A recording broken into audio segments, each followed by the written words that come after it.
are being implemented at various levels. What is important, I think, is the principle of articulation, that it's learner or student focus. It's not focus on an institution or focus on a department. It's focus on, can a learner articulate from one program to another, and not necessarily from TVET colleges to universities, because that is very important. And then the application of articulation, it increases specific articulation policies, but ensure that systemic legislative articulation is adhered to. There are several barriers to articulation that we have identified, still being identified, and that we are addressing. And those include, number one, the perception that academic qualifications are more valuable and credible than the comparable vocational and occupational qualifications. Then there are still, and we're working hard towards this, and the Quality Councils and SAQA will talk about this, that some qualifications lead to a dead end, and there's no further learning possible.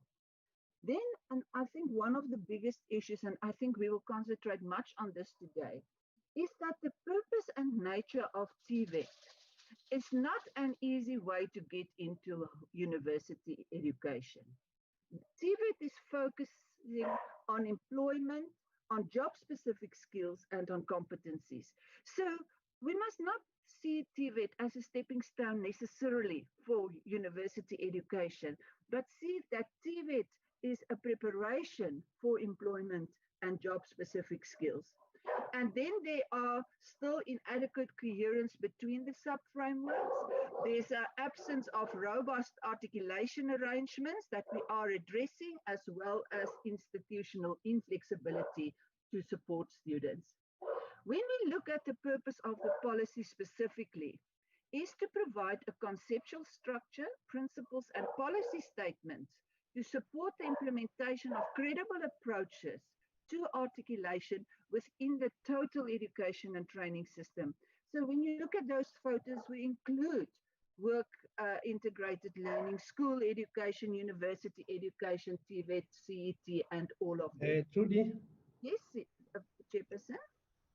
There seem to be some disturbance at the background there. I know you are home, so the dog is competing with you. Okay, I hope she's now better. I hear she's quiet now. Okay, are you able to ask somebody to just move it a bit away from? Unfortunately, I'm alone at home, but I think she's Okay. quiet now. Sorry for that. When we look at the conceptual structure, and this is a very important first starting point, is that conceptual structure for articulation is embedded in the National Qualifications Framework and the policies around it, like the RPL policy, the CAT policy, and others. And when we look at articulation within the NQF, we look at horizontal articulation within one sub-framework or between different sub-frameworks.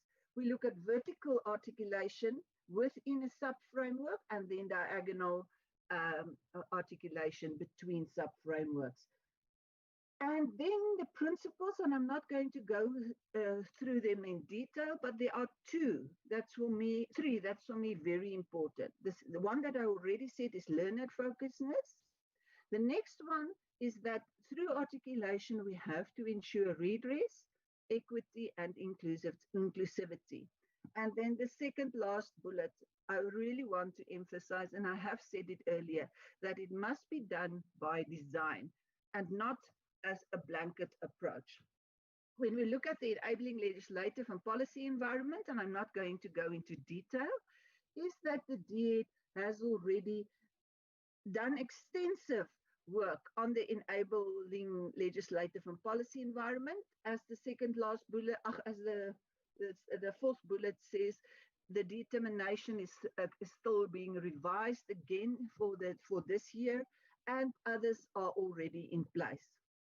The policy is also very clear on the different roles and responsibilities of the department, of SAQA, and the quality councils. I'm not going to go through that, but I want the committee to notice that It is a shared responsibility, and every one of SAQA, the entities, as well as other quality councils, as well as the two departments, have got specific roles and responsibilities. When we look at policy implementation, I think there are very important issues. The third one for me, in the third bullet, is I want to highlight it, is simplifying the national qualifications framework. Lots of criticism is coming to the department and the NQF family that the NQF is disabling articulation, and we have to simplify it in such a way that it enables and make it easier for people to understand movement, learning pathways, and articulation. The third last bullet is SAQA is coordinating the articulation activities. And then the last bullet for me is so important, is that we have to communicate clearly and in a language that's understandable. What is articulation? How does it work? And how does it apply?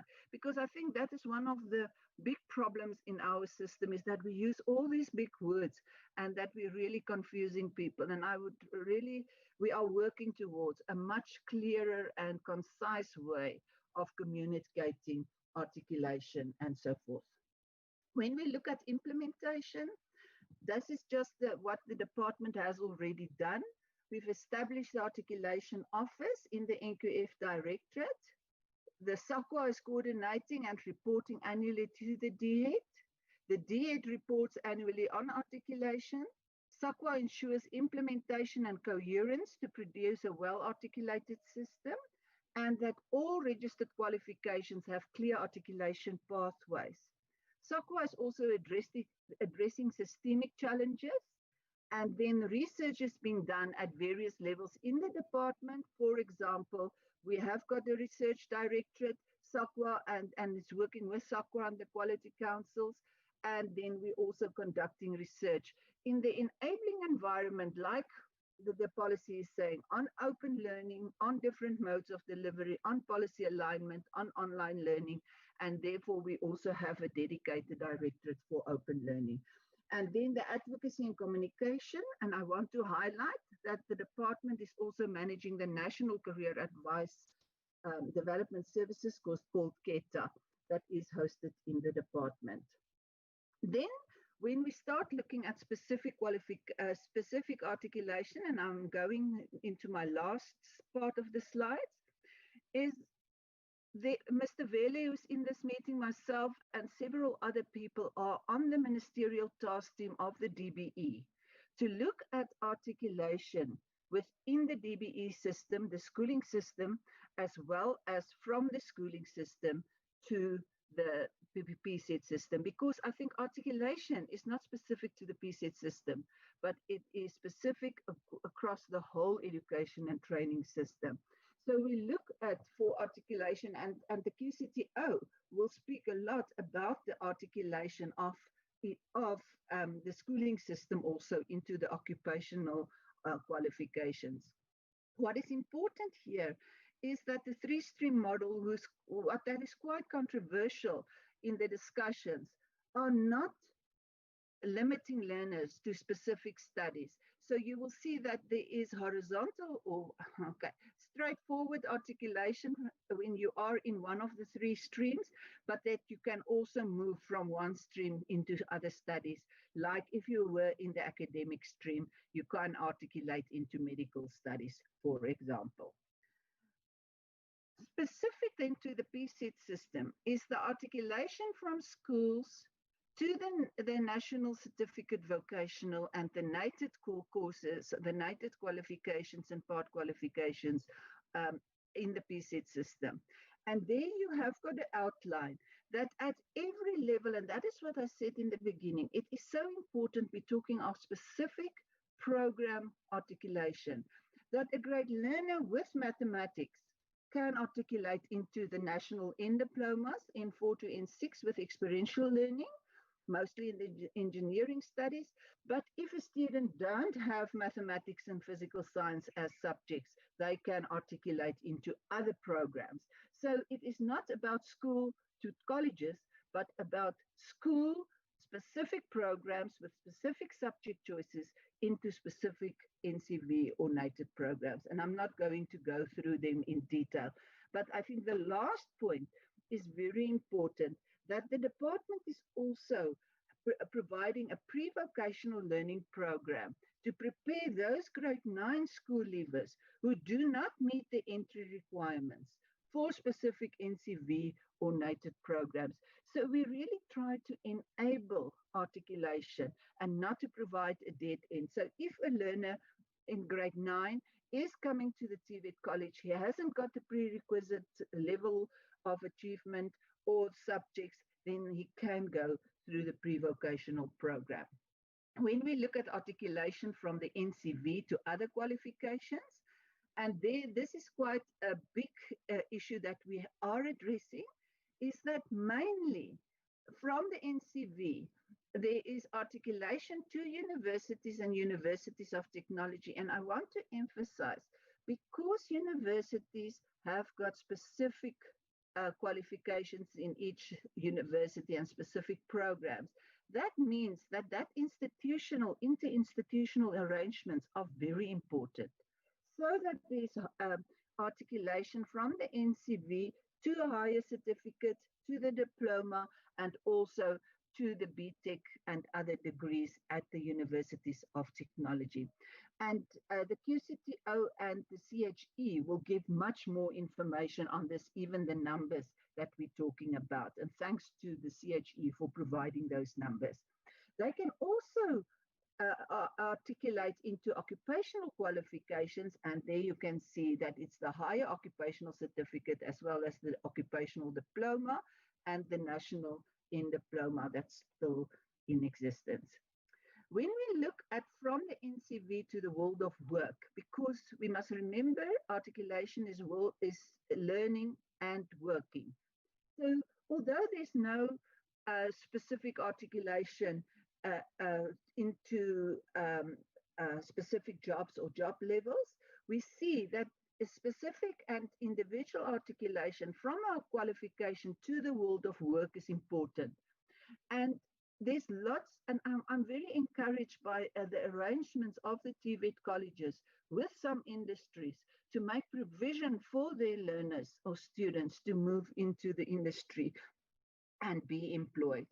When we look at the NCV and native qualifications and part qualifications, by themselves do not articulate into trade and occupations, but they prepare students for a broader work environment. However, they can move into the trade certificate that articulates into the world of work and become an artisan and technician and so forth. And then some NCV students follow the same route through the trade certificates, depending again on the specific program that they have followed. When we look at CET colleges, the same arrangements, specific arrangements are being made. If you look at grade 8, articulates into the GETC, that is a level 1 qualification for the out-of-school youth if they have dropped out of school. The same for grade 10 learners, 11 and grade 12 learners. We have got specific learning pathways that they can follow into qualifications such as the NASCA and so forth. When we look at then from the JETCA and the NASCA, where do they go then? Is that because JETCA is an NQF level 1 qualification, it articulates into the senior certificate or the NCV level 2 or the NQF level 2 skills programs, occupational qualifications, and into the NASCA.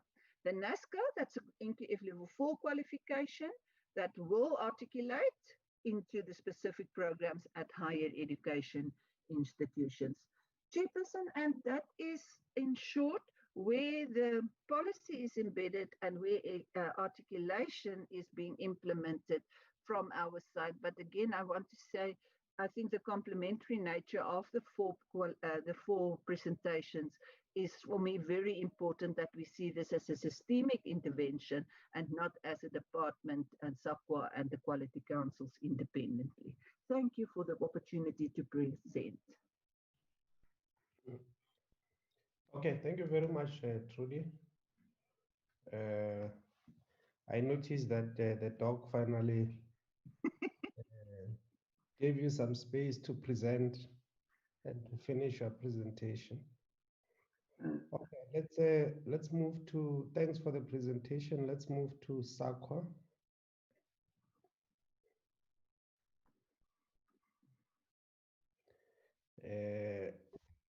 Who do we have from SAQA? Good morning, Honorable Chairperson. Good morning, Honorable Portfolio Committee members, as well as colleagues. I am here just to introduce my team, and I will immediately hand over to them. We have Dr. Julie Reddy, Acting CEO, Dr. Heidi Bolton, the Research Director. We have Ms. Amatola Akindolani, the Deputy Director in the NLRD. And we have Nirin Naidu, Director in the Office of the CEO. Dr. Julie Reddy, over to you. Thank you. Thank you, Chair. Honorable Chairperson, honorable members of the Portfolio Committee on Higher Education and Training, colleagues from the DHET and the CHE and QCTO. I'm just going to frame SAQA's presentation. We are to report on the implementation of the Articulation Policy. So I want to frame it by saying that our work is premised on the research that we do, so it's evidence-based. We, as SAQA, try to monitor and report on what is happening on the ground. I will introduce the first 5 slides on the presentation, Chair, and then I will hand over to our expert on the articulation work we have done to date, Dr. Heidi Bolton, who is the SAQA Research Director. Next slide. Our presentation, Chair, will, can we have the next slide, Nareen? Our slides seem to be stuck, Chair. Okay. I will go through the purpose, some background information. Our slide will deal with that. The responsibilities of SAQA, which our colleague from DHET has already spoken to, and where we're at the moment. Next slide.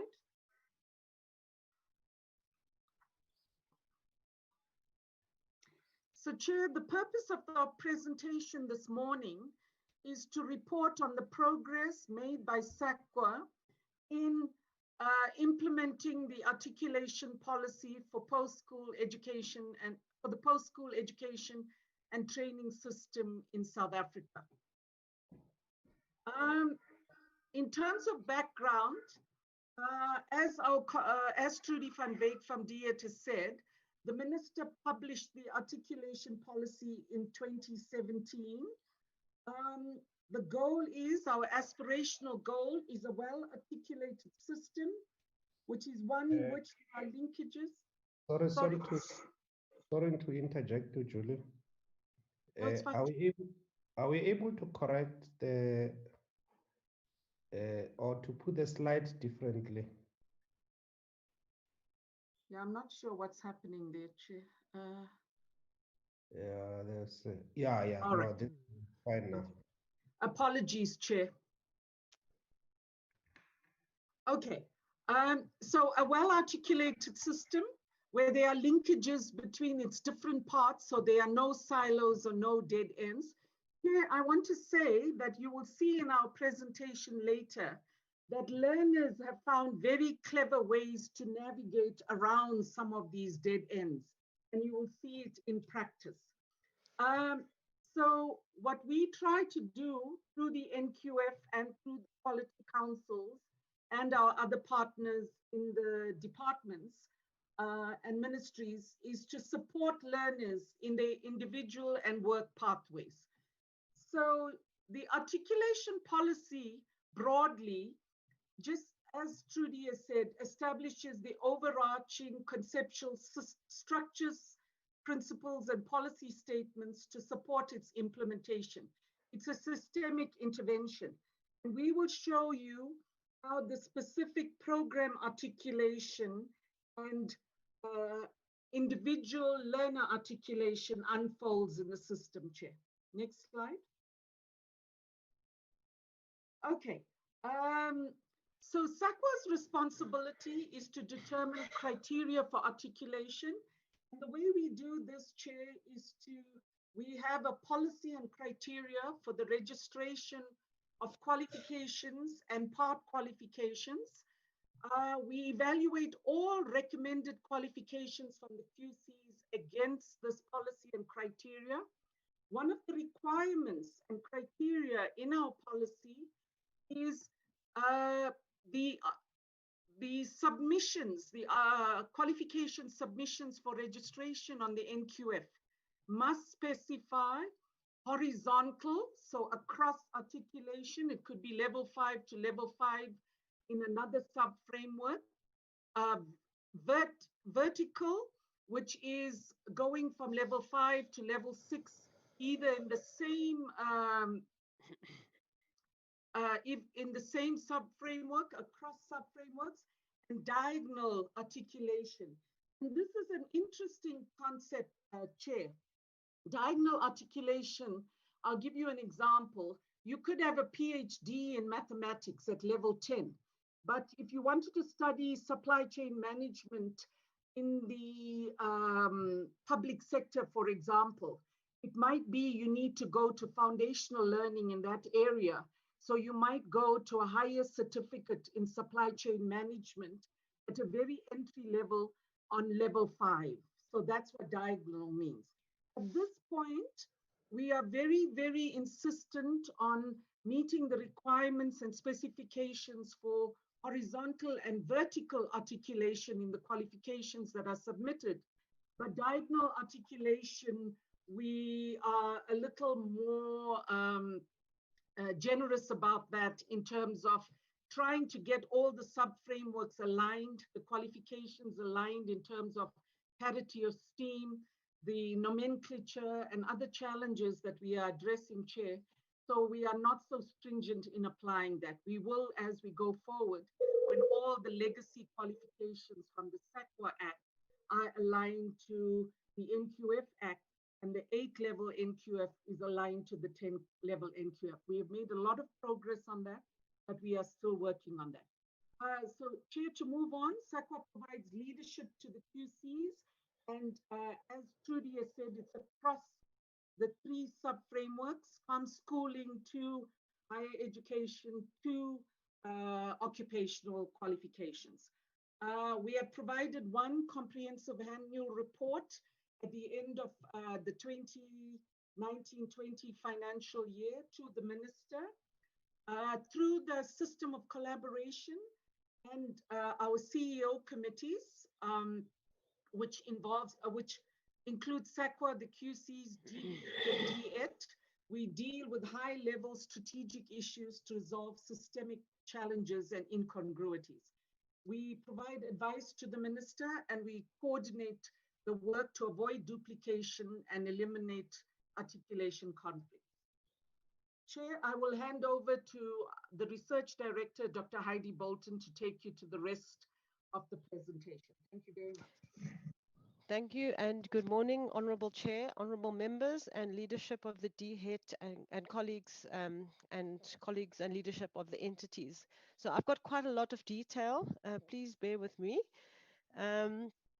So now Julie's spoken broadly about the responsibilities, and I'm going to provide some of the evidence here, and we have a lot of documents that also go with this, which we can share if people want. So the first thing we need to do is determine the criteria for articulation. So in the first block here, on the 31st of March 2021, the QCs must ensure that institutional policies include national entry and progression requirements. So we're very well on the way with this. I'll say more about it later. In the second block here, SAQA has reviewed its CAT policy. I think Julie touched on this. This work has been underscored by extensive research, and I'll also say more about this later. SAQA had CAT policy in 2014, and now again it will be published by March 2021, the revised version, based on the experience already gained. In the third block, reviewing the OQSF policies, so the QCTO and in fact, all the quality councils have been reviewing, updating, aligning their policies relating to articulation in order to align them with the DHET's articulation policy. And SAQA has made extensive inputs into all of these processes. In the fourth block here, it touches on Umalusi. As I've just said, the revision there, and then the work on the articulation for the GEC. Now, as you know, the Umalusi submits relatively few qualifications for registration of the NQF. And with the GEC, there's been an extensive process around articulation between SAQA and Umalusi and other stakeholders. Then the CHE, the Norms and Standards for Certification, that was published this year. I think it was June. And so just to mention that there's been extensive work done around the alignment of policies at national level. You know, the policies for CAT and RPL in particular, and assessment as well. And they've been for a long time, they've been generally aligned with a couple of sticking points. And I just want to mention 3 of the sticking points. The one is the 50% rule that seems to be implemented across the board, actually, across the 3 sub-framework contexts, where certifying institutions, by providers, I mean, certifying institutions have policies or practices or both that say that the learners must do at least 50% of the work at that institution. So that's been a sticking point, because in the DHET and SAQA policies, that is not there. I'll just mention one more, actually. The thing about allowing RPL for credit and RPL for access. So the national policies definitely allow for both. They're quite open. But in some of the contexts, they only allow access, not RPL for credit. So why I'm mentioning this here is because in the norms and standards for certification from the CHE, and these issues have been particularly prevalent in the HEQSF context. So I just wanted to read you a little, it's clause 6.2.3 from the norms and standards for certification. And it says here, which to me, it makes a huge stride in the right direction. According to the 50% residency rule of the joint statutes and the joint regulations linked to the Act, so the Universities Act of 1955 and the 1955 and the Technikon Act of 1993, a transferring student needs to complete a minimum of 50% of the qualification at the certifying institution. But this is the key sentence. This is implemented in a more nuanced manner by individual institutions, taking into account any other pertinent rules within an institution. So this makes it aligned. The certification in a higher education context is aligned with SAQA and DHET policies. So, and I think most of the other policies now, the QCTO and the CHE, they are, in the drafts that I've seen, they're well aligned. And this is a very important thing. Just the last 2 things here. It also, I see there's another slide on this later, that currently the CHE has the task team on articulation between TVET and higher education, as this group present knows. And SAQA is playing a strong role in that. And then also recently, the DBE had a technical working group that reported to the its ministerial task team for articulation in the basic education context, in the 3-stream model context. And Trudy showed the slide on that. And again, SAQA played a strong role in that. Yeah, next, please. So the next thing we have to do, as Julie said, in that circle of responsibilities, is ensure that all new qualifications and those submitted for registration have statements about articulation. So SAQA has revised its policy and criteria for registering qualifications. I mean, this policy has been around since 2013 under the NQF Act. And in March this year, it was revised. And it really spells out, this new policy spells out criteria for proceeding. So we feel it's a lot more clear, the criteria for developing, registering, and publishing qualifications. In the second block here, so in the recent financial year, all qualifications registered on the NQF complied with the new requirements of having, at least one articulation pathway. Most have 1 or 2. in the past, so what the requirement now is that qualifications that are submitted for registration need to show a map, an articulation map that needs to be supported by evidence. And that's very, very strictly looked at by SAQA. In the past, there were articulation statements, which were much less deep and rigorous. In the third block here, SAQA identified 74 higher education qualifications.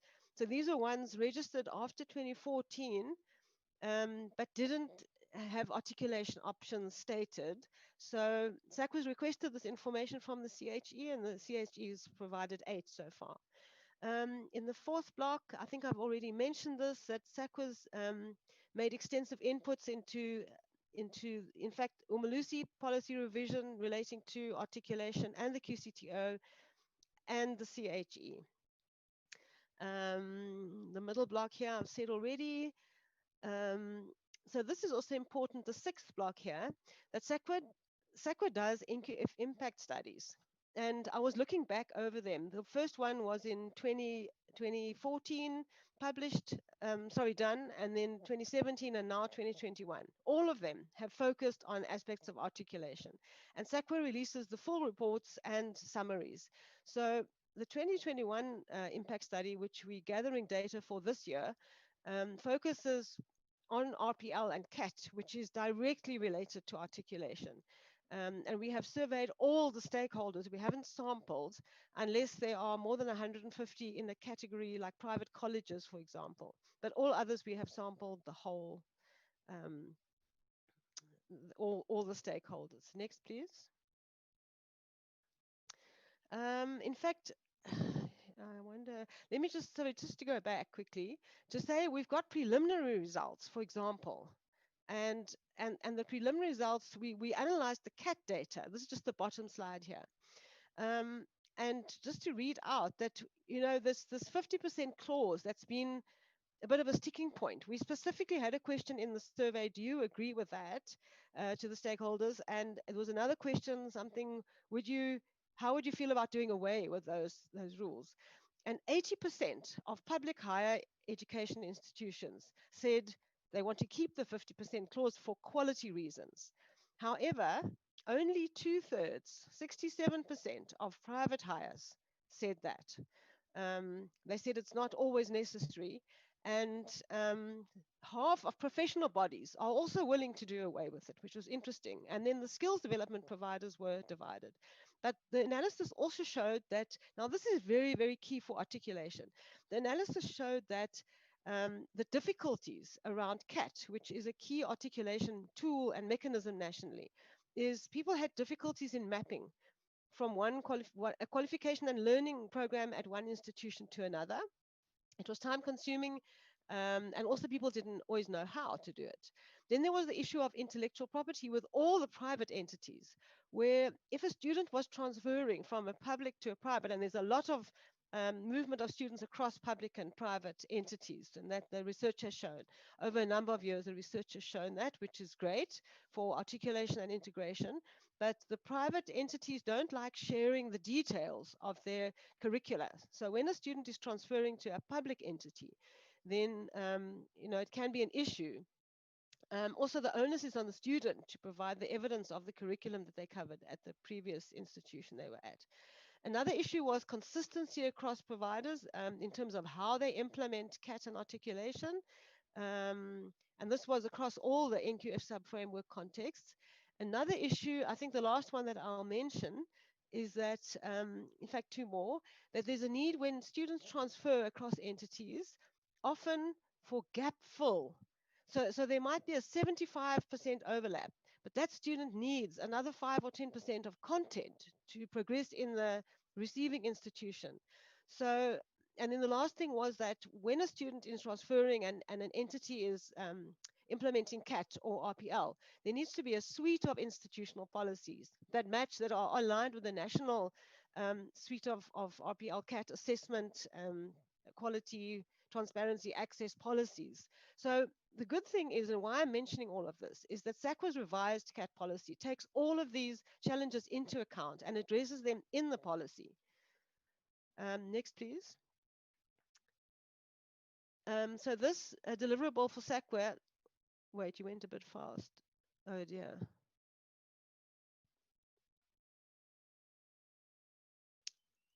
Yeah, can you go back please to the to slide 8? Yeah, this one. So SAQA needs to report to the minister after the consultation with QCs on the implementation of articulation. In fact, Julie already mentioned this, so I'm not going to go into detail. Just to say that the first report was submitted at the end of the previous financial year, April 2020 this year, and the next one will be submitted in April 2021. But important to note is that the CEO committee, which comprises the 2 departments in SAQA and the quality councils, the CEOs, the leadership, they developed an articulation framework and a theory of change for articulation, and this informed an implementation framework for the articulation. And then the reporting is against this framework. So I think that's all for that slide. Thank you. So the next deliverable is resolving systemic challenges and incongruities as they happen, and then of course addressing these. So I think Julie's already covered the first thing here, that SAQA did revise its policy and criteria for registering qualifications, and entities must now provide horizontal, vertical, and diagonal articulation options for their qualifications and a map showing this. So there have been challenges. I don't want to single out any NQF sub-framework context, but there's just some examples here. I've already mentioned the CHE and the 74 qualifications that didn't have articulation options. And this slide just lists some of the challenges in the OQSF context. For example, part qualifications and whole qualifications, sometimes in this context, the OQSF, have 120 credits. So it's difficult to see, how they can articulate and so on when a part and a whole qualification have the same number of credits. Sometimes this is a common thing, not only in the OQSF context, where a qualification that is meant to articulate to something else doesn't lay the foundation in order to make the articulation possible. So this is something that's being addressed. I know the DBE, the 3-stream model, we addressed it in the technical working group. SAQA is busy addressing this with the QCTO and with the CHE as well. And another challenge in the OQSF context was that sometimes articulation is to qualifications which have, passed their sell-by date. They have been deregistered or they're going to expire soon and so on. So SAQA is working very intensely with the QCTO and the QCTO's entities like the development quality partners, assessment quality partners, quality developers, and so on, to address all these things. And lastly, just on this slide, there's an issue in that sometimes, perhaps in other sub-frameworks as well, but in the QCTO context especially, that the exit level outcomes don't really match the level descriptors. They might match tasks in the workplace and job-related things, but not the level descriptors. So SAQA was also developing a guideline to help with this. Next slide, please. So here, advice, SAQA must give advice to the minister. So there are only 4 here, and I know that SAQA has given more advice. There's been recent advice around RPL and articulation, but not perhaps in the immediately previous financial year. It was the year before that. So recently, SAQA has given advice on the determination of the sub-frameworks and the revised sub-frameworks that make up the NQF. Also advised on levels and qualification types, exceptions, and there's a document on that with exceptions around how to deal with 120 credit qualifications and part qualifications and others. There's a short list. And then around transitional arrangements. Next, please. Okay, so this slide now. SAQA needs to coordinate the 3 NQF sub-frameworks and the work of the quality councils and address and eliminate conflict. So I'm going to speak on 2 areas in relation to this. One is about simplifying the NQF, and we hear a lot about this from all quarters. And then there's a second part is I'm going to talk about actual research and development. So in terms of simplifying the NQF, there are a number of ways in which this needs to happen, not one way. So the CEO committee has engaged around articulation and worked closely with the QCs and with the two departments recently. And there's a process underway to align all the qualifications with the OQSF and with the HEQSF. And SAQA has plans with these that's working with the QCs on aligning the qualifications in the HEQSF and the OQSF, and especially legacy qualifications that were possibly existed before the NQF or under the SAQA Act, and they've continued for one reason or another. So these are all in the process of being aligned, and the work is underway. Then another thing is the registration of qualifications at NQF level 5, because these have been shown to enable articulation across the NQF sub-frameworks.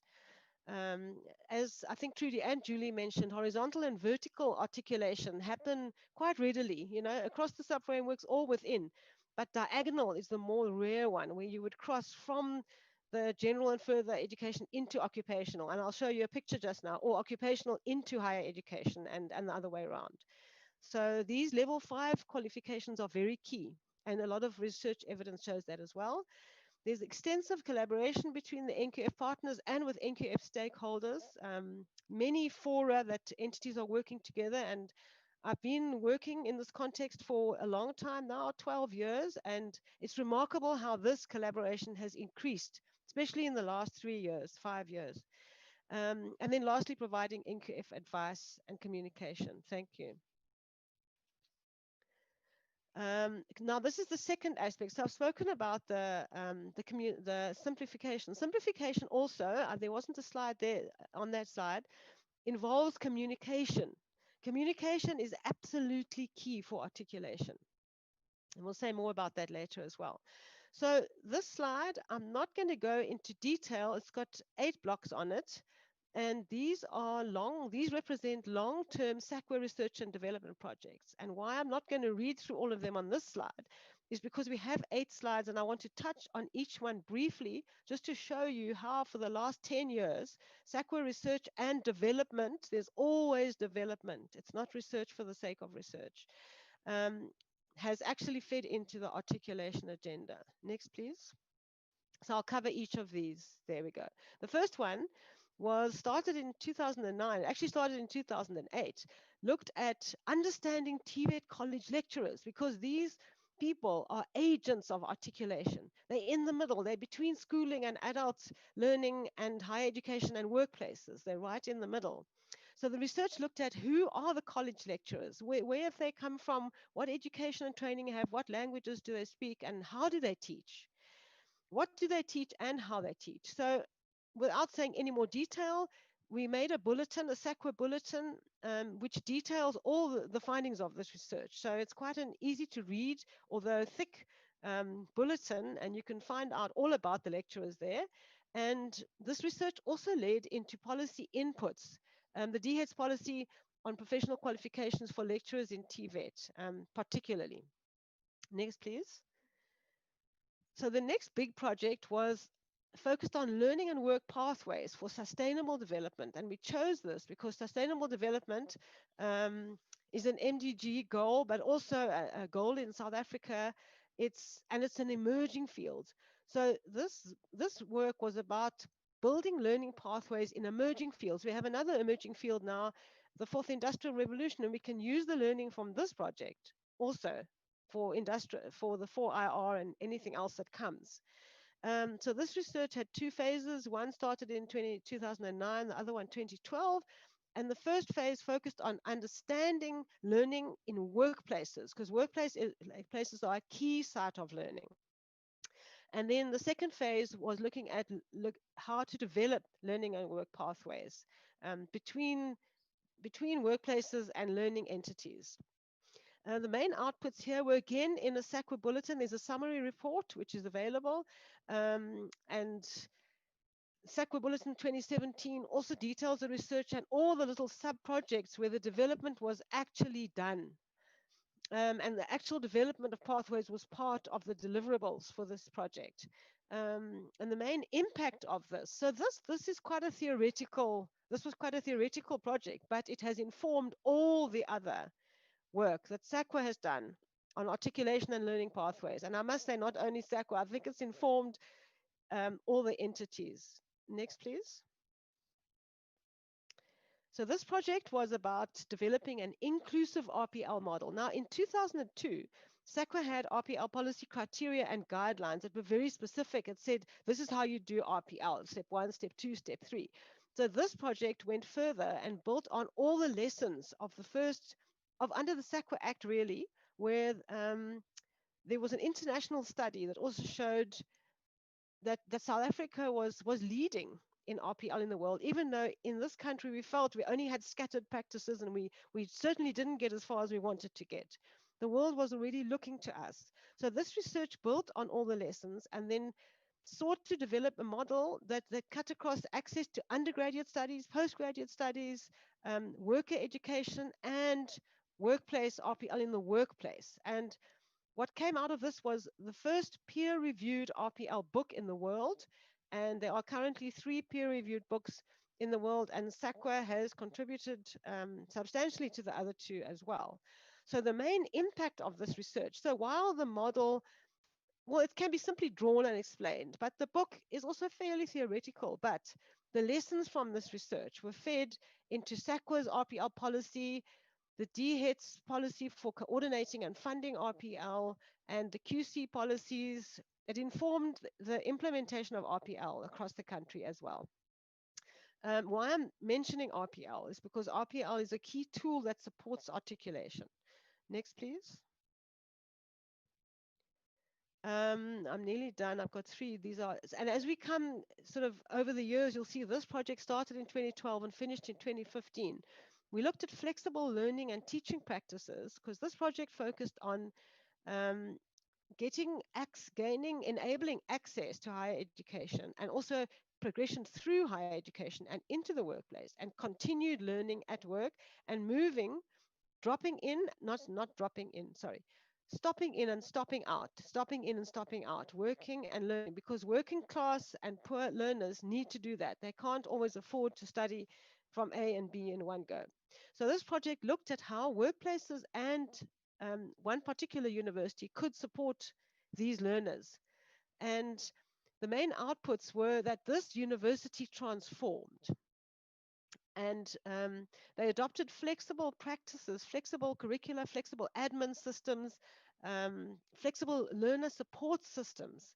I could really go into a lot of detail to enable learners to access, move through and come back and move in and out between workplaces or unemployment or whatever the pathways were. So there's a booklet on this, a very accessible booklet and a poster which explains what this is about. And a SAQA research team visited the university last year, the end of last year, which is 5 years after the project ended. And those flexible things that were developed in this research they have thrived, they are still there, they are much more entrenched and bigger and deeper than they were 5 years ago. So this was also shared extensively. The research team traveled around the country from this university and they shared with all the other public hires and with the CHE and USAF and the department, the learning, and they shared the booklet and the poster. And then this also informed SAQA's further work. Next, please. Further articulation work. This is the last research partnership that SAQA was leading and that SAQA originated. And that was articulation between TVET, higher education, and the workplace. This was started in 2016. SAQA DHET, I could actually mention all the other partners as well, it's not a secret. This project involved a national articulation baseline study. We wanted to know where is articulation happening in the country, especially between TVET and higher education. What is happening? And then the aim was also to look at successful initiatives with a view to taking them to scale across the country.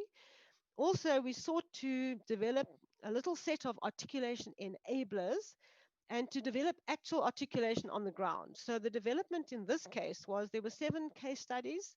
They were all in KZN, and the pathways were actually developed in those 7 cases, and it's still going now. So there's a whole new articulation in KZN. If anyone wants to ever visit it, you'll find people speaking the NQF there. The main outputs were the baseline study, which we can share with you. I think there's an executive summary. It's about, I don't know, 6 pages long. We do have the articulation enablers. We have a booklet on the whole project, and then of course the case studies. The impact on this is that I think that this informed some of the work that went into the DHET's 2017 policy, because the baseline was finished in 2017 already. And it informed all the articulation work that we've done. And one of the recommendations coming out of the baseline was that SAQA addresses articulation in sectors, so in a systematic way, so that sector by sector, we can't do everything at once. It's too much work. But so we chose 3 sectors where there were attempts at articulation. And one was early childhood development. Another one was community development, also because of its history, and engineering, which is a very, very big field. And so the SAQA DUT research has informed this. Thank you. And I think there's one more project here. And this is, so this was the project I was talking about. It's about strengthening pathways in community development, ECD, and engineering. To just give you a very brief sketch of it, in 2018, SAQA convened for the 3 sectors very, very, so how can I say, leadership or key national players from the departments, like the Department of Social Development, DHET, other departments involved. DBE was there as well. Science and technology was there. It was separate then. And we had a meeting with about 50 people to see what are the articulation issues in these sectors and how can we address them. Then 6 months later, in May last year, SAQA convened a sectoral meeting with each of the sectors separately.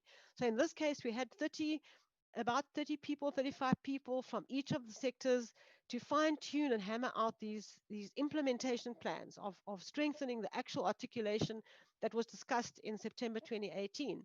Then in September last year, we had a bigger meeting. I think it was about 200 people with the sectors. So there were the main role players, including professional bodies, NGOs in these 3 sectors, ECD, community development, and engineering.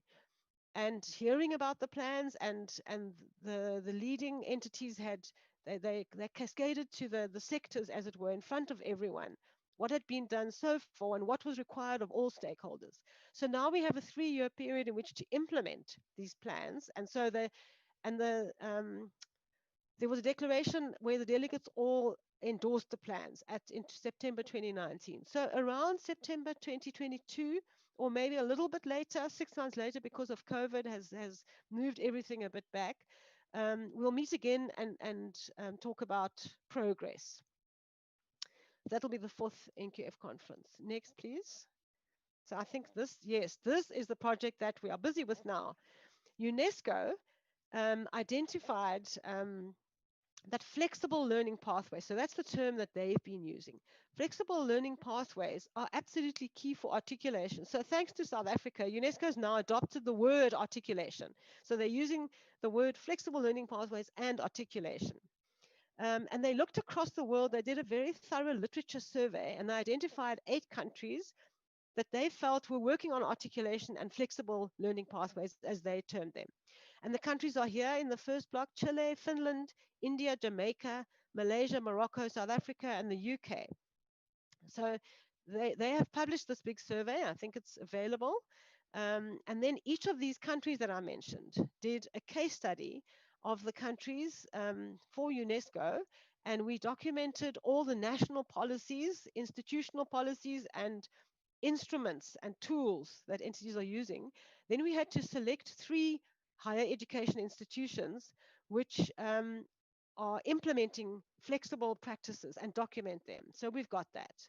And then on the right-hand side, here's all the things we have. A country report, a short paper, and the policy brief are coming soon. There's a webinar on the 26th of November to share the findings, and this team here is definitely invited to that. Next, please.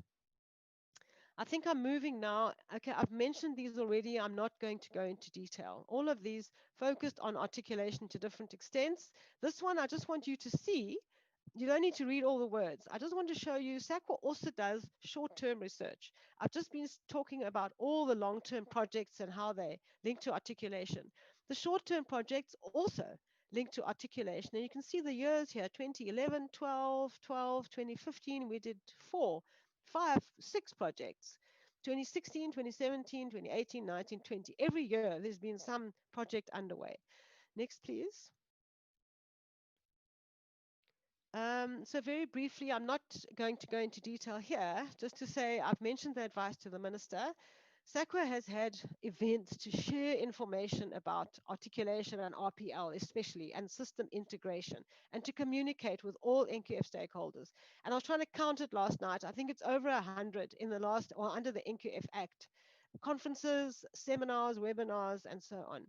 And then publications. SAQA has a number of different types of publications. There are these bulletins, which are papers.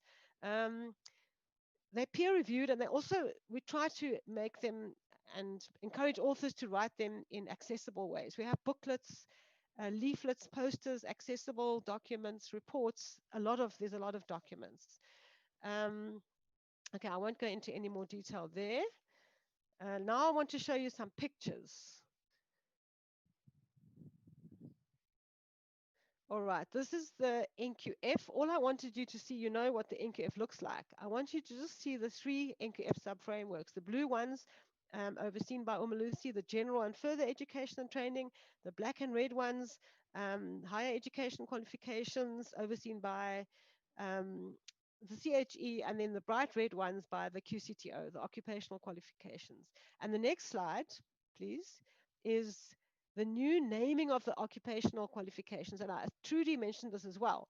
So this is designed to support and enable and enhance articulation. So for example, where before we had occupational certificate at NQF level 1, 2, 3, 4, 5 up to 8, now we have, for example, on level 5 here, where you have a higher certificate in the HEQSF, you have a higher occupational certificate in the OQSF. Where you have at level 8, you have a postgraduate diploma, and in the HEQSF, in the OQSF, you have a specialized occupational diploma.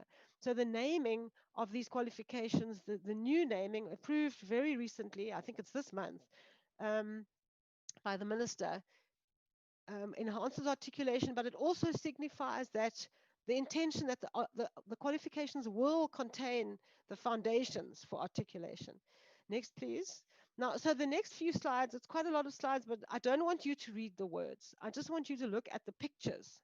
So SAQA has the National Learners Records Database, the NLRD, and on there, all the qualifications and part qualifications that are registered, and also all the professional designations of the recognized professional bodies, and then importantly, all the learner achievements, and we have identity numbers. And obviously, we stick very closely to the POPI Act, but we can use the data to analyze learner movements, actual articulation. Now, on the left-hand side is the NQF there. You can see the 3 blocks of the NQF, and you can see the arrows. And Trudy was talking about systemic and specific and supporting individuals in articulation. And on the left-hand side here is what we designed for this particular qualification. We can do this analysis for any qualification, any NQF level, any set of learners, any field. This is for the further education and training certificates, ECD, and the learning pathways. On the left-hand side are the officially designed ones. On the right-hand side is what learners actually do. So these arrows show why we need to support individual learners with RPL and CAT and flexible learning pathways and flexible provision. We can also see, you can see there's numbers in the arrows. We can see exactly how many learners are doing this. So learners are not going straight up and vertical articulation. They're going up to level 4 and back down to level 1, and it's not always necessary. So this is what we are in the process of addressing. Next, please. So here I just wanted to, I mentioned the National Articulation Baseline Study. So I just wanted to show you what we found in the country in 2017 there. Thank you. So there were 75 articulation initiatives, and we surveyed all the public higher and TVET colleges. And we got a 98% response rate, which is very high. As researchers categorized the articulation initiatives as developed or emerging or latent. Developed ones had memoranda of understanding, memoranda of agreement, that there was commitment and implementation of these agreements, and they were actually transitioning learners. So there was 16 of those initiatives we found. Emerging ones, they started having agreements. They might not have been fully implemented. There might have been some learners transitioning, but not many. We found 38 of those, that they were set up, but they were not fully operational. And then we found 20 latent articulation scenarios where they had been developed, they had been functioning with transitioning learners, and then they had stopped, either because the qualifications changed or the champions in the institutions left. That was a very common finding. So that was good learning for us. Next, please. Now, this is, you don't need to read in great detail, but in the baseline study, these were, I think it's 15, I didn't count all the number of points here. These were the pathways actually reported to be taking place. And we asked for evidence. We said, give us the MOUs, give us the transitioning students, give us the numbers. So you can see from the N qualifications into national diplomas into the workplace, or into advanced diplomas into higher education, or into trade tests. NCV, we found it alive and well, going into the N qualifications, are flowing there. NCV4 into the workplace, thousands of learners.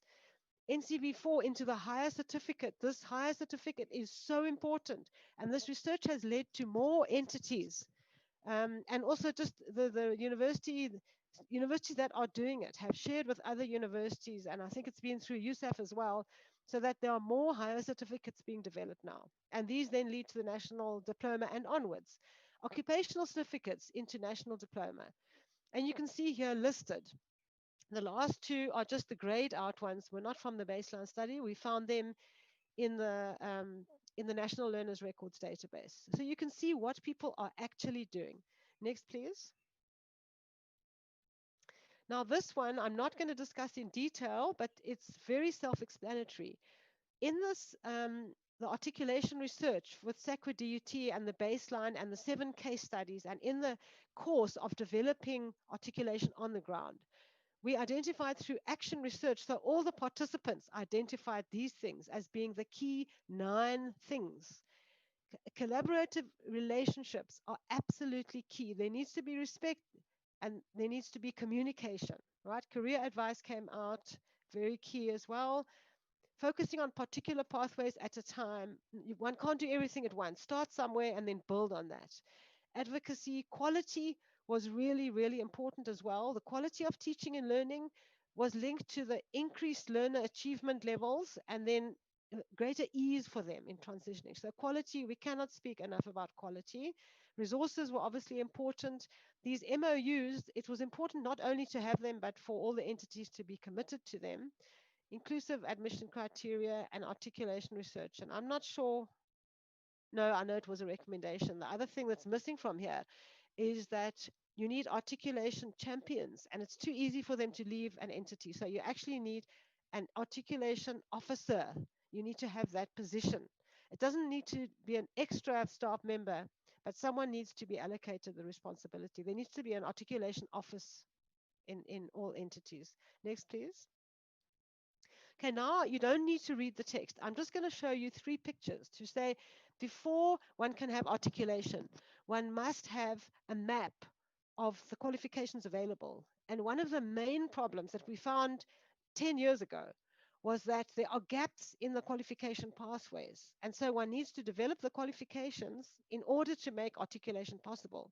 Because what we found in some fields like sustainable development, the one that I mentioned, is that there will be qualifications at NQF level 2 and the next qualifications at NQF level 7. And how do learners and workers progress? So this is just the community development example. And in this sector, there are pathways. So you can see the arrows is where people can move. The purple is the OQSF, the blue is Omalusi's context, and then the orange is the higher educations. Next, please. Now, this is early childhood development. Now, interestingly, look at what's happened to the arrows. This is not a bad thing. because it just means there are more articulation options. In the community development one, it looks so clean. I'll just use that word clean, because those qualifications were actually developed to plug the gaps. And some of the qualifications are still underdeveloped. Under development. They are in the system. With the ECD, these qualifications have been around for a long time under the SAQA Act, some of them under the NQF Act. That is why there are dotted arrows. So where you see a solid arrow, and again, the QCTO is the red, the CHE is the maroon, and the Omalusi is the blue qualifications. Where you see a solid arrow is where systemic articulation can take place. Those qualifications fit, they've been designed to fit. Where you see a dotted arrow is where the qualifications might be legacy qualifications, they might have belonged to an earlier version of the NQF, and specific articulation is needed to support them. Specific articulation meaning things like Memoranda of Understanding, CAT, RPL, or some other support. The system alone is not enough there. The systemic official pathway alone. It needs an institutional support and learner support. Next, please, and don't get a fright. Engineering. Okay, the purple is the QCTO. The yellow and upwards in that corner is all CHE, and then the green and pink and blue here, and the right-hand corner is Omalusi. These are all the articulation pathways for engineering. It's a very big field, and there are many, many pathways. But interestingly, you can see from the GFET QSF into higher, the HEQSF, and from the OQSF into the HEQSF. Now, this was developed by SAQA, the QCs, and the professional body for engineering. And we know that there are some barriers in here. But what's interesting at the very top of the diagram, so RPL is allowed anywhere in this diagram. But at the very top, those three red blocks, there's a formal pathways that involve RPL is recognized by the professional body. And it goes, the RPL is from the diplomas and the certificates right up to the postgraduate degrees. So that's a very interesting thing. And that wasn't always the case. That's been in the last 5 to 8 years. Next, please. I think I'm nearly done. So recently, I think these things have been mentioned. So one of the things that SAQA did this year was analyze the overlaps in the legislation for the NQF SAQA, the quality councils, and the statutory professional bodies. There were overlaps in terms of quality responsibilities for quality assurance. And this could also pose a barrier to articulation. So analyzing where the overlaps were is the first step to addressing them. And this will be taken forward by the DHET. Trudy can also speak to that one. Then we've already mentioned the technical working group for the DBE. I mean, these are all examples of collaboration. So the articulation in the three-stream model, again, Trudy showed that slide. All the research that SAQA has done to date fed into the inputs that SAQA made into that committee. And lastly, all this work that I've spoken to now will feed into the CHE task team to enhance articulation between TVET and higher education. And I think this might be the last slide. Yeah, thank you very much. Okay, thank you very much. Sorry, Chair. The chair of the SAQA board will just like to make a short closing statement, and then we're done, if you don't mind. Just before they come in, Dr. Bolton, was that a cap that you're wearing?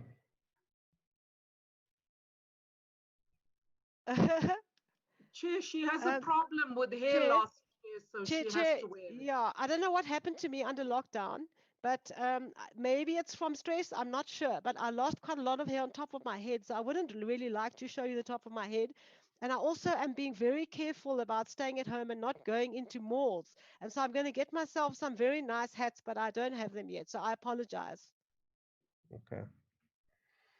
All right, because there are rules that are governing these meetings of ours about decorum and so forth, about how a member and all those who appear before the committee should dress appropriately and so forth. And wearing a cap in a meeting, is not allowed. But we do accept the apology. Thank you. Okay. Can we? Yeah, but thank you for the presentation. I think it was very good, detailed. Although it took longer than we were anticipating. We will have to be very strict with time because there's 2 more presentations that's still outstanding, and yeah, we don't have enough time. We're left with only 30 minutes now for the presentations, and then we are supposed to get into discussion. All right. Shouldn't we allow the board members to comment later? Or maybe let me just give them 5 minutes for both of them to comment on the presentations, and then we get into the next one. Thank you very much, Chair. In fact, I decided to forego my comments because of time. But however, it was just a closing remark to say one can tell from Heidi's and the partners' present passion and enthusiasm in their presentations that extensive work in the area of articulation has been done, and one could also appreciate the collaboration between SAQA and partners in the sterling work that they've done. That is enough for me, Chair. We will be ready for questions at the end. Okay. All right, thank you very much, Doc. Can we move then to the next presentation? I think it's gonna be, is it QCTO or CHE? Should be CHE. In terms of the program, who's supposed to come next? Anele? QCTO, Chair. Is QCTO, okay. QCTO, Chair. Okay, Mr. Zungu, over to you. Honorable Chair and honorable members, thank you very much for the opportunity. Let me also greet the Director General of the Department of Higher Education and Training, Mr. Konde, as well as the officials from both the Ministry and the Department.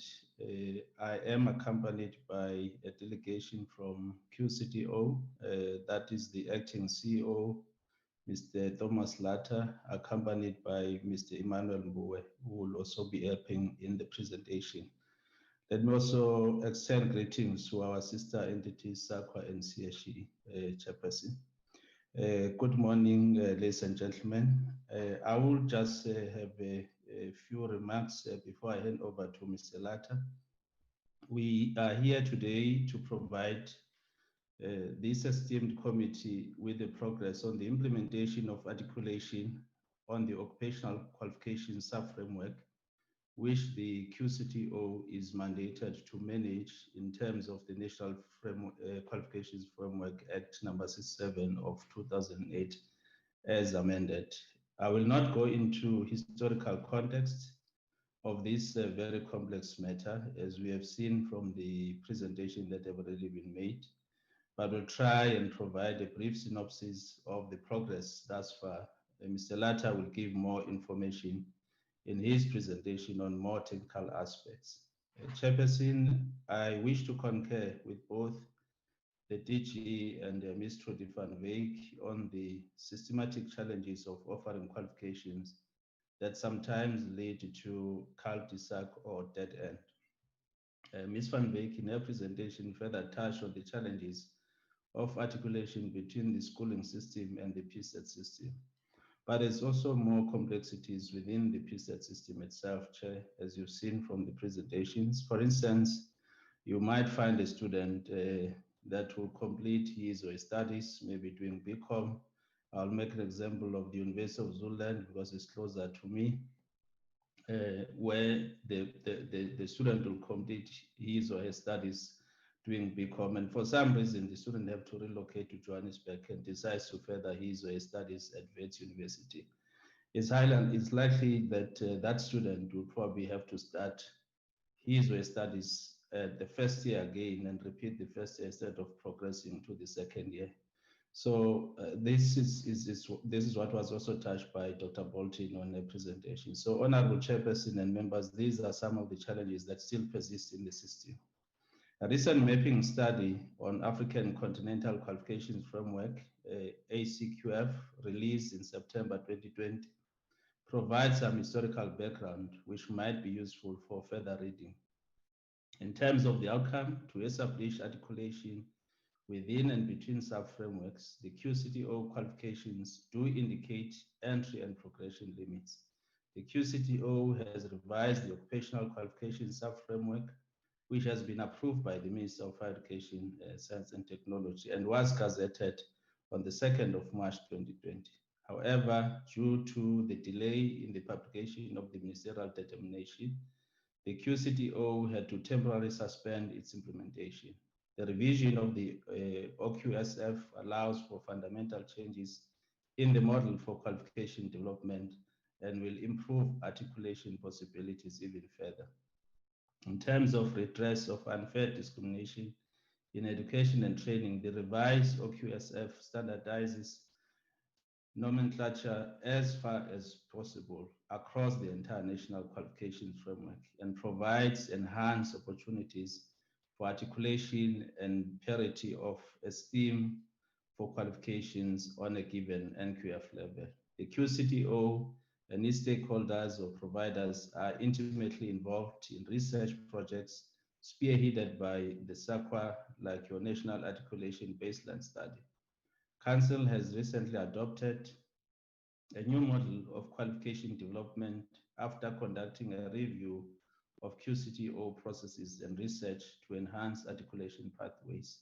Honorable Chairperson and members, in our recent presentation on the 21st of October to this committee on the relevance of TVET and CET college curriculum to industry needs, we noted that the QCTO has embarked on the reconstruction of all programs offered at TVET colleges. This project started with the reconstruction of all business studies programs into occupational qualifications available for uptake since their registration.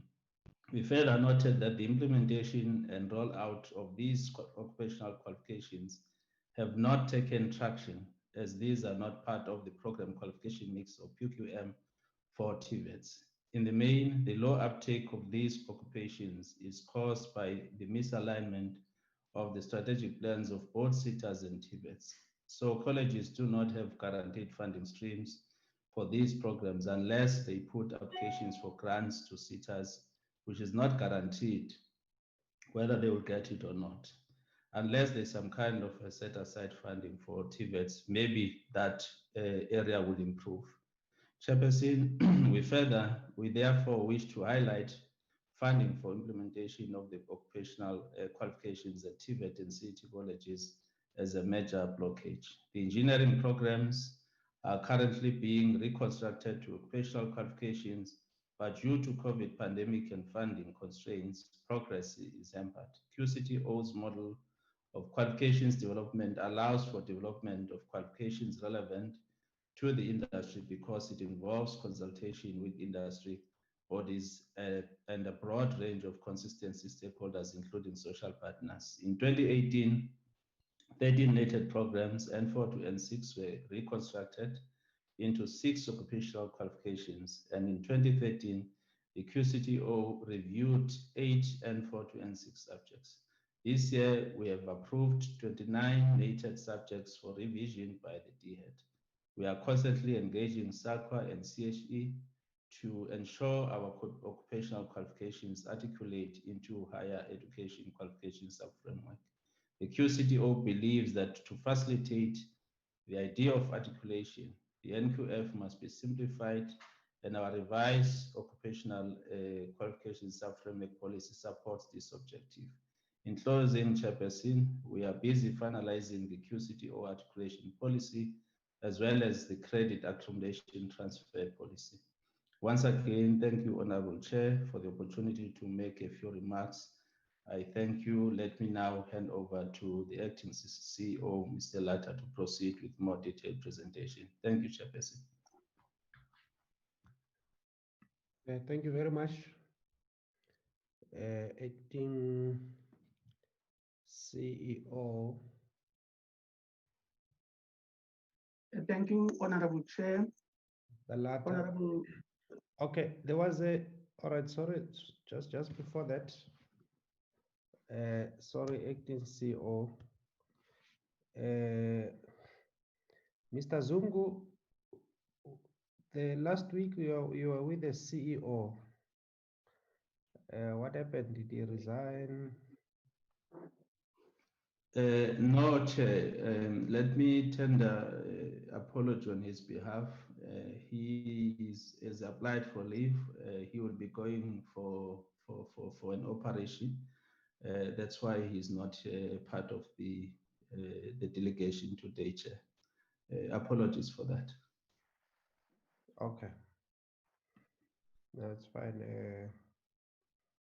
Acting Chair. CEO. Thank you, Chair.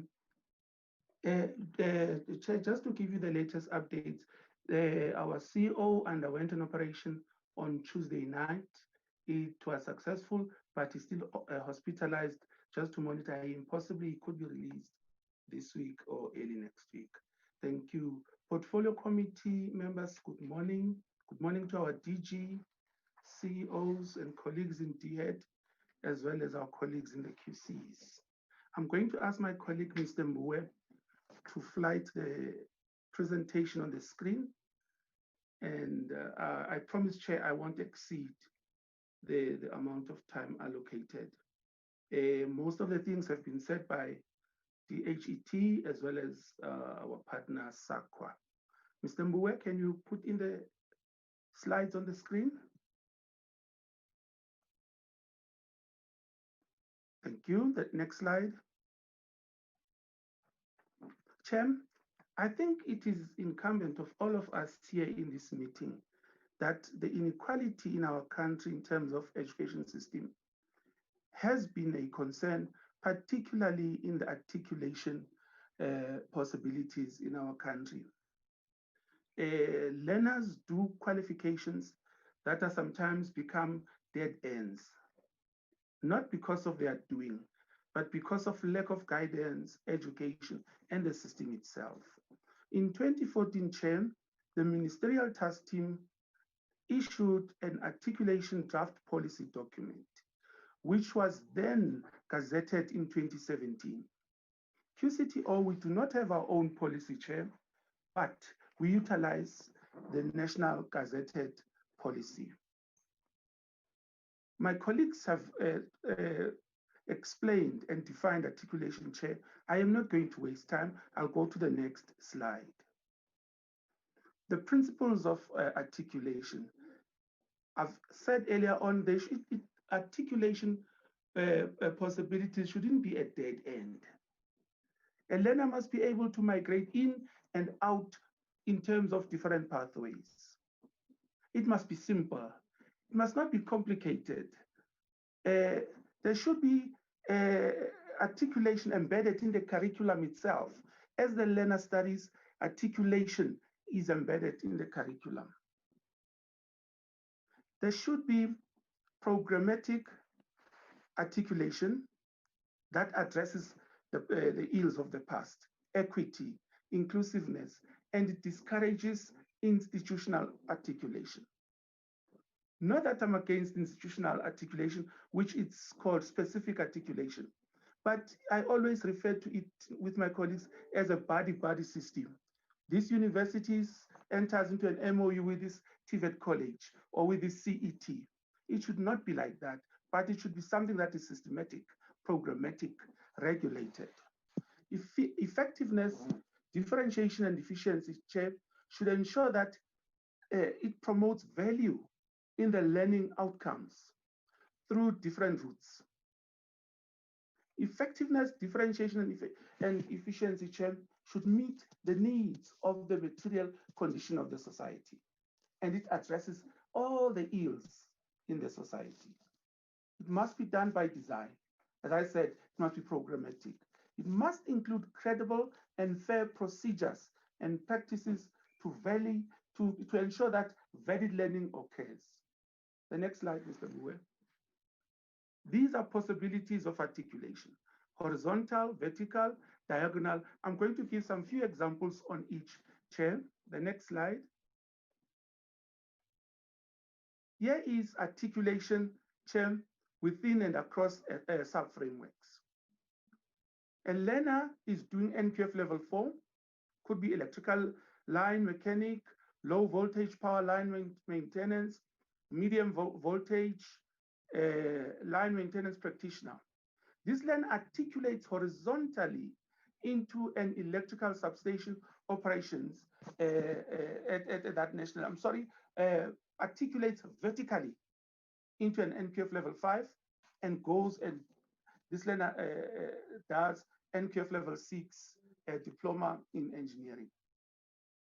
Now, if you check, this is from an occupational sub-framework into a diploma in engineering at NQF level 6, still within our sub-framework, our OPSF sub-framework. Thank you, Mr. Mbuwe. Chair, a learner who has NCV engineering, for instance, at beginner at a level 2 until completes NQF level 4, or an occupational trade certificate at NQF level 4. This learner can articulate vertically into a level 5 or above. This learner, Chair, when the learner does level 5 and above, a learner is doing sort of a native type of a qualification at that level.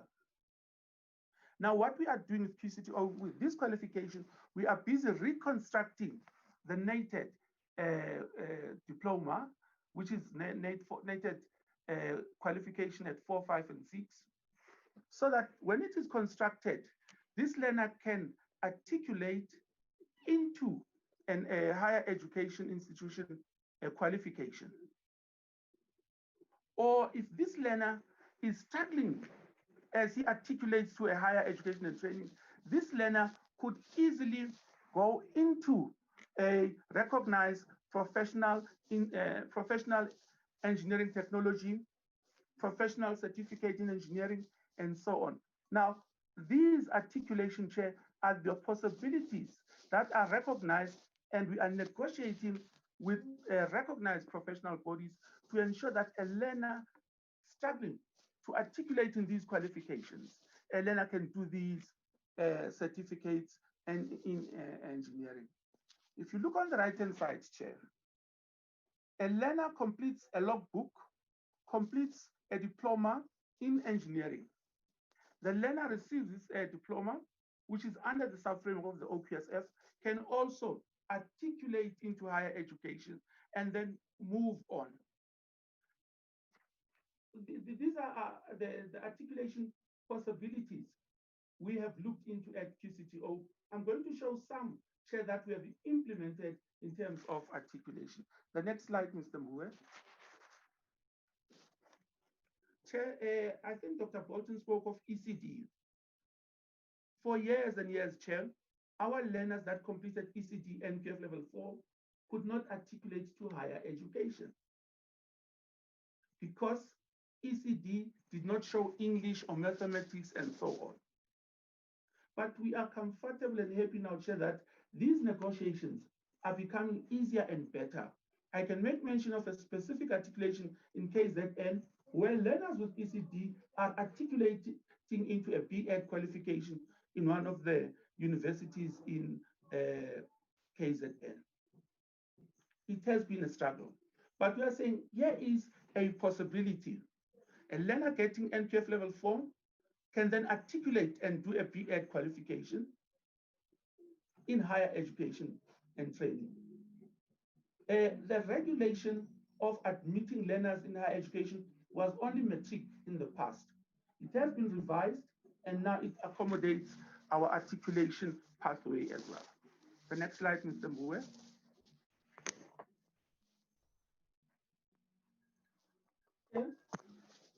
SAQA made mention of part qualifications, which we developed. And I want to stress that part qualification is part of a qualification. It's not a diminutive, Chair. It's not something that is, because we've got part, we don't have a full qualification. It is just to state that it comes from a certain qualification. A learner getting part qualification, in which will possibly be developed in this qualification called the waste material plant operator, as well as recycling or rubbish collector at NQF level 4. This learner, after completing NQF level 4, can articulate into University of Technology, can go at NQF level 5 into any university. That can be done. That is possible. Same to the part qualification. A part qualification is a qualification at its own right. The difference is that it comes from another qualification.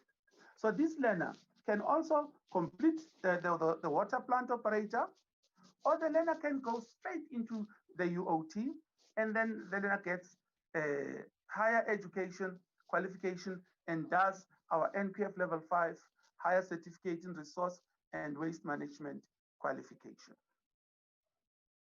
Thank you, Mr. Mbuya. Another example, Chair, is community development worker, a registered occupational qualification. A learner can go and do on our sub-framework an NQF level 5 community development practitioner. It's at NQF level 5.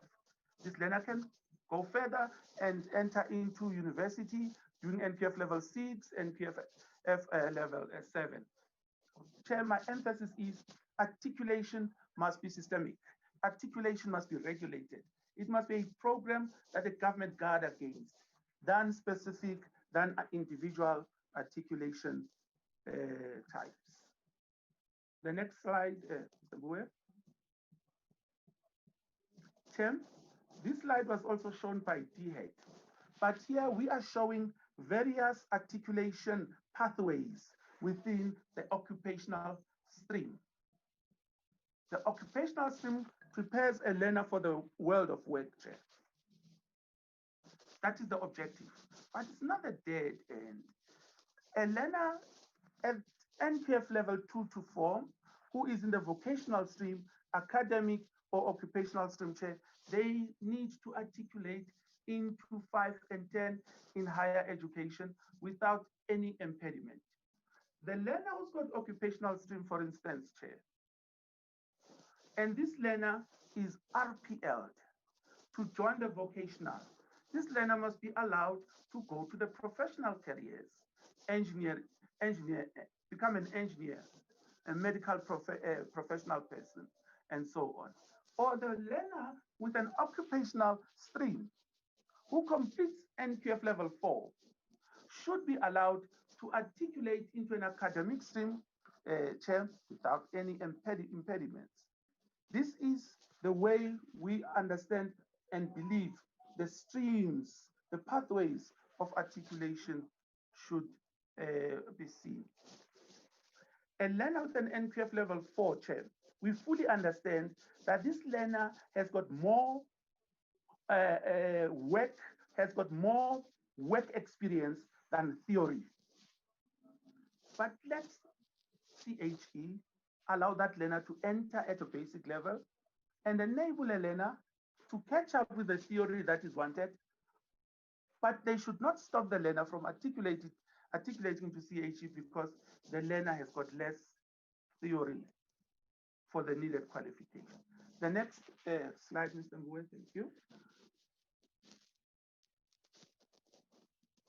This is the current NQF, which has been said by my colleagues earlier on, Chair, that we can only offer occupational certificates as stated by the Government Gazette 36003.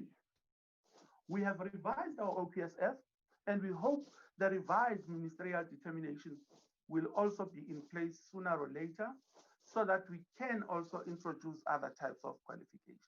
Thank you, Mr. Mbuya. These are the types of qualifications, or these are the nomenclature, the names of qualifications we have introduced in our revised OPSF policy. And the purpose of that, Chair, is we want to support articulation. You can't have a learner having NQF level 8 a certificate called Occupational Certificate. And at NQF level 8 in higher education could be called a degree. It's called honors and so on and so on. So the purpose of these nomenclatures, we want to support articulation. We want to enhance articulation, but we also want to ensure that qualifications enjoy parity of esteem as other qualifications. Thank you, Mr. Mwe. RPL. Chair, I always talk with passion when I talk of RPL, because in the National Learner Record Database, 70% of the records of learners there that have been RPL come from our subframes, our OPSF, 70%, not from CHE, not from Umalusi, but from the QCTO chair, because we believe in RPL. We believe in RPL in the sense, chair, that a learner can be RPL to get access to our qualifications. So a learner doesn't have to learn, but the learner has just got to come in, study our qualification after the learner has been RPL. Or you don't have to come for training or facilitation. You can go straight to our external integrated supplement. What we are not comfortable, I know my colleagues are not comfortable when I say that, it's RPL to give a learner a certificate. As QCTO chair, we believe that we deal with competency type of qualifications. A learner must be able to do this. So we feel very strong that a learner cannot just come in and produce RPL, and through that process, then we issue a certificate. We are saying our learners must do ISA, and then they can be issued with a certificate. So access to be awarded a certificate, chair, we are a bit skeptic, but we are talking to our colleagues, and we are not straight-jacketed that we are not open for discussion on the third one. QCTO, chair, our QCTO policy will soon be gazetted. It was approved by our outgone council, and it will be issued. But needless to say that we do apply QCTO in our old qualifications, which we call them historically registered qualifications. We also have QCTO in our modules in the new qualifications. Our qualifications are modular based now. They're no longer unit standard based. Thank you, Mr. Mwe. And this brings me to the end of articulation, Chair. Mr. Mwe, if you want to add something, I would ask the Chair to give you those few minutes. Thank you, Chair. Okay, thank you, Acting CEO. I think you did well in terms of time, and I think you didn't compromise on the content. It was simplified, easier for all of us who are not in that field to understand the subject. Thank you very much. Who else wants to speak before I invite the CHE? It's fine, Chair. Let's proceed. Thanks. Okay. All right. Let's invite CHE to talk to us. Please just be mindful of time. Yes, Chairperson. Yes, good morning, Chairperson, Honorable Chairperson, and good morning to the honorable members of the Portfolio Committee.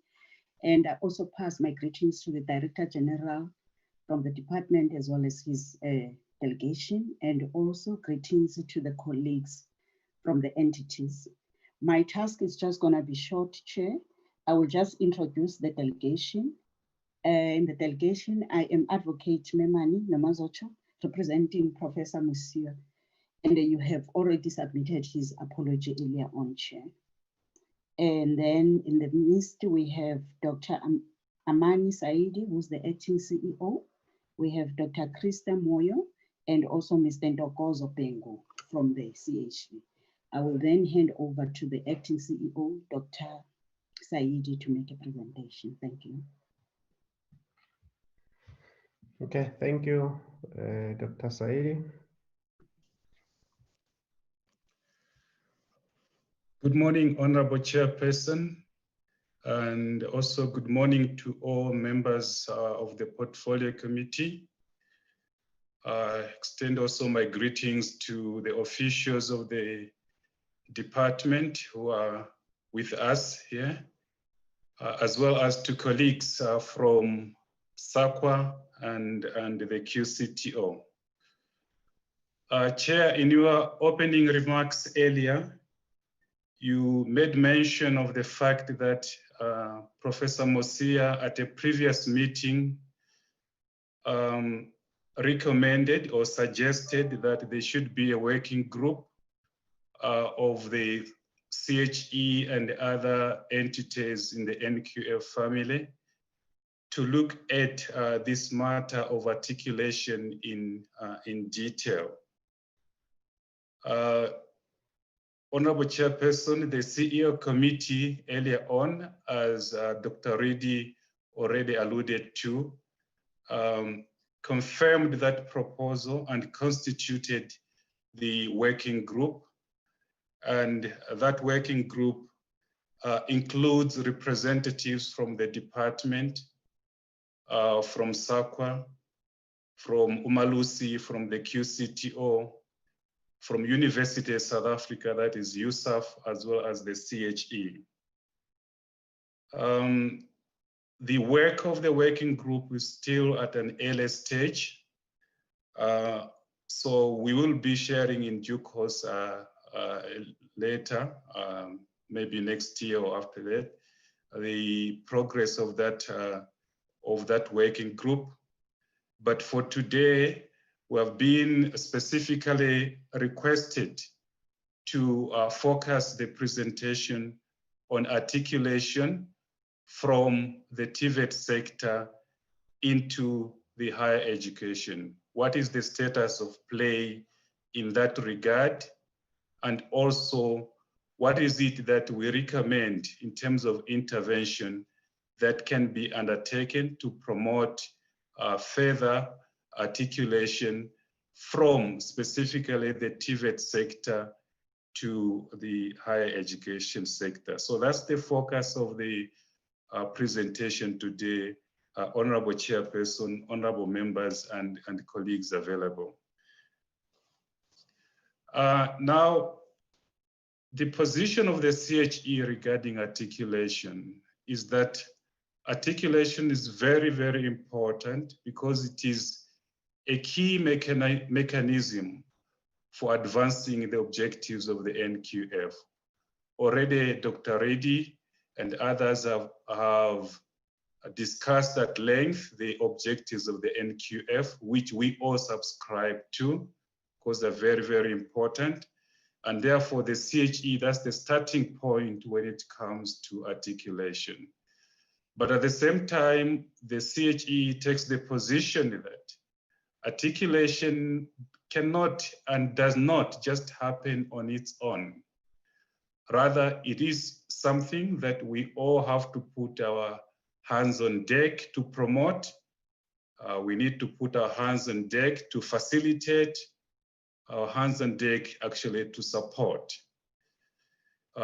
In other words, what we're trying to say is that the CHE believes that there are needs for interventions at multiple levels. This is what earlier on Trudy referred to as articulation by design. So the view of the CHE is that the need for intervention when it comes to articulation at multiple levels, starting at learning program level, at an institution level, even at group of institutions, inter-institution. And Dr. Bolton, in her presentation, made reference to such sort of inter-institution activities when it comes to articulation.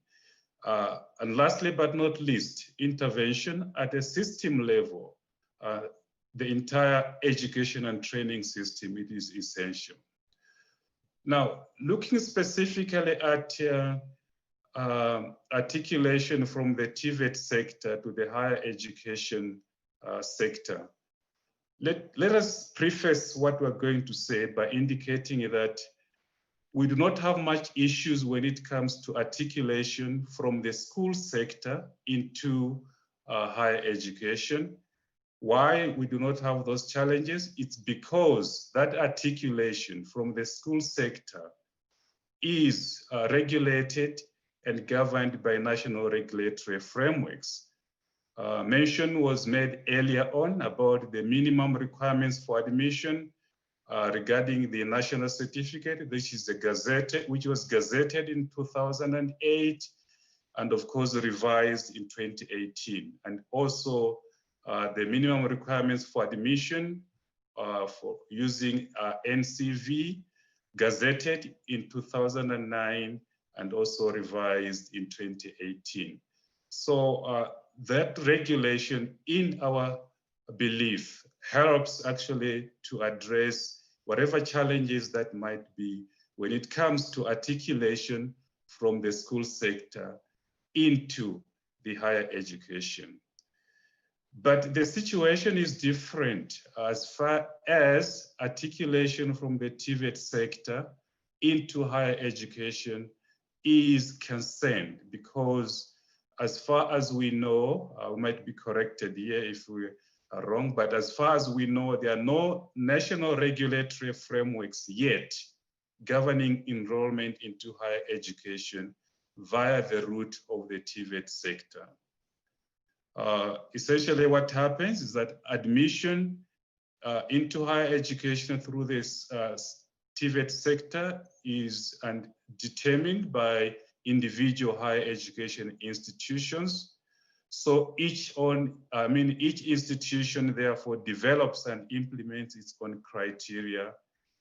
And sometimes you might find that even within the same institution, the criteria are different, depending on faculties and depending on departments within the same institution.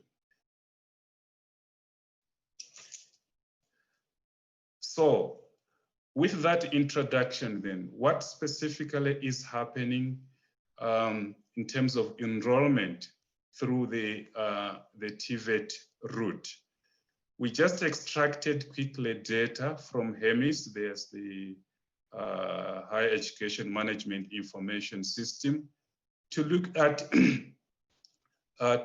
enrollment figures, first-time entry into universities, and let me qualify that this is not for the, it excludes private higher education institutions. This data is only for the 26 universities that we have.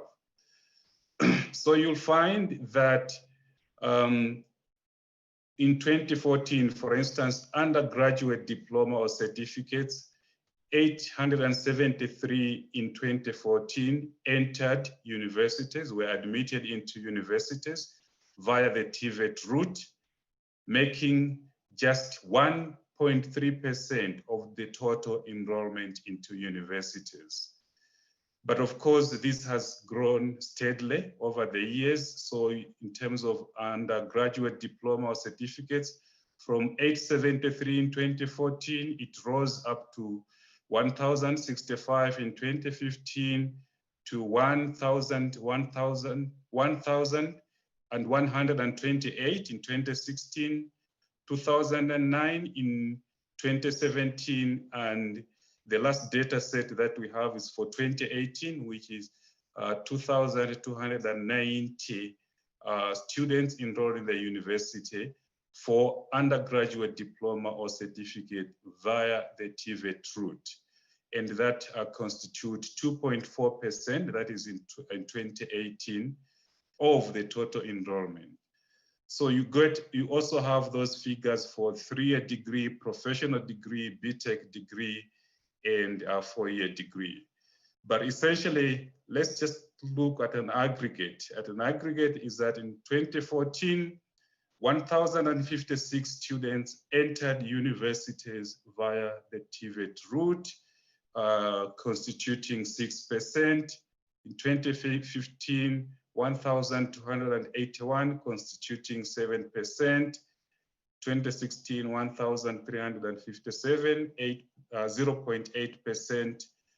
2017, 2,495, constituting 1.3%. And lastly, but not least, in 2018, 2,884, constituting 1.4%.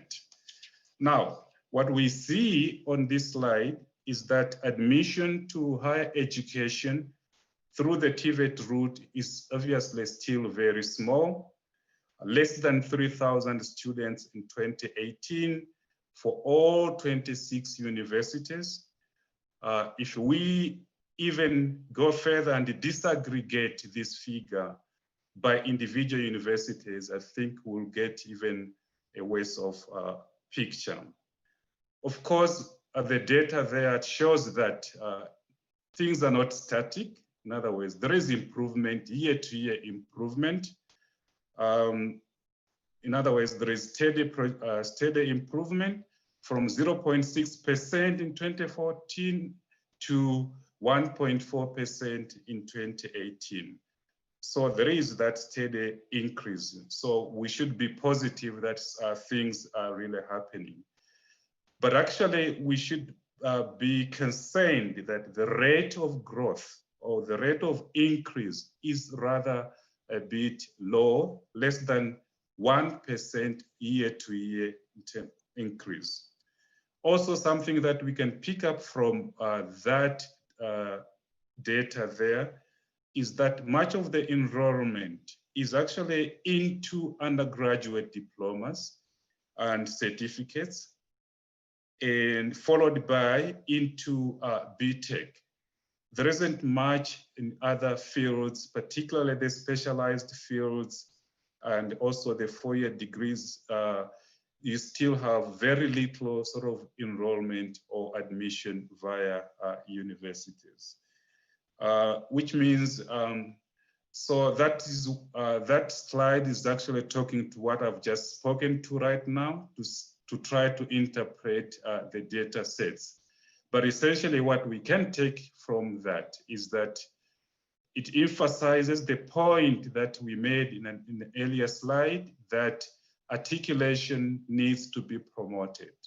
It needs to be facilitated, and it needs to be supported.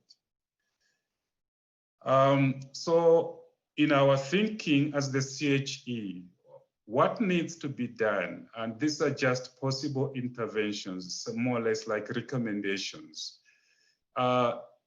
We saw initially that there isn't much of challenge in terms of articulation from the school sector into the higher education. This is because of those two regulations, documents which we mentioned.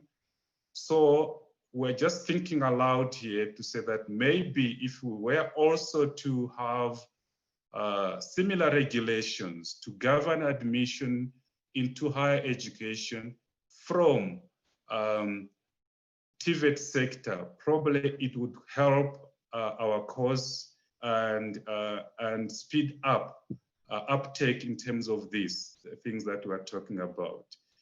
Or maybe in the meantime, ourselves and other quality councils, namely UMALUS and QCTA, could come together and develop guidelines in the interim that could help, because the fact that even guidelines are not there at the moment is really worrying. But we could do that possibly also with the involvement of Universities South Africa, which is an umbrella for all 26 universities in the country.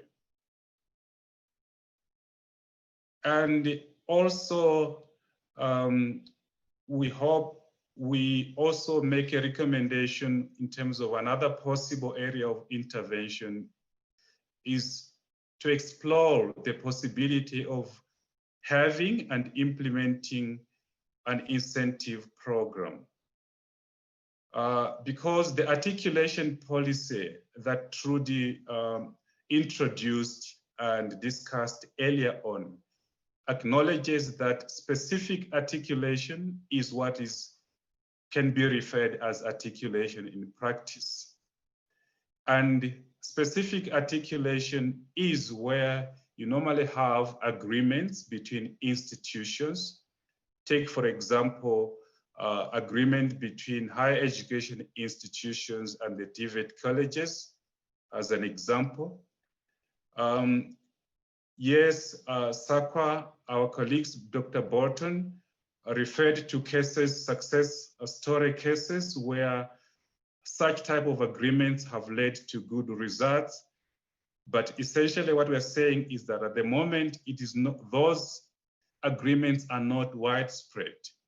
And the reason why they are not widespread is possibly because there are no incentives. There are no incentives for higher education institutions to enter into those agreements. Furthermore, there are no sanctions for choosing not to enter into those agreements. So in that regard, we believe that if there could be an incentive program, it could really promote specific articulation, because higher education institutions would see reason for entering into that type of arrangements. So the possibility of developing and implementing an articulation incentive program should be explored. Another possible intervention that we see and which we welcome is the Central Application Service. Already we noted last year a bill was released and the CHE was requested to look into that bill, draft bill rather, and also comment on it for the department. What we saw in that bill was very encouraging, and that if implemented, if it is passed and then the act is promulgated and there is implementation, we believe it could also help promote articulation, because it is central application service, not only for higher education institutions, but also for the TVET colleges. So we feel that implementation of that would help promote and facilitate articulation. Not only that, it will also help prospective students access necessary information, because in our view also, in terms of the research that we undertake, we find that there is also the issue of lack of information on the part of students and things like that. But the KAS, I mean the CAS, if implemented, some of the rationale and objectives is to provide information to students, and we hope and believe that when implemented, that would help students in many ways. It will also provide advice for prospective and unsuccessful students, and also having the issue of clearing house service, which we think will also promote articulation. We are in the process of reviewing the Higher Education Qualification Sub-Framework, which is one of the 3 sub-frameworks of the NQF. The HQSF regulates qualification and learning program offerings in higher education, and all higher education offerings need to be aligned to the HQSF. The HQSF was first published in 2013, and therefore its review is it's really well overdue. But fortunately enough, we are underway with that process. And some of the reasons, some of the aims why we're undertaking the review is we see that there is need to really provide greater clarity on the articulation possibilities, particularly between the HQSF and the OQSF. And most of the programs in the TVET sector are on the OQSF. So this review will provide that clarity, which we think will be helpful. This review will also emphasize the issue of parity of esteem of the same NQF levels on the HQSF and OQSF. So in other words, saying that if you are on a program that leads to a qualification on level 6 on OQSF, OQSF, that should have parity of esteem with a program on the HQSF also at the same level.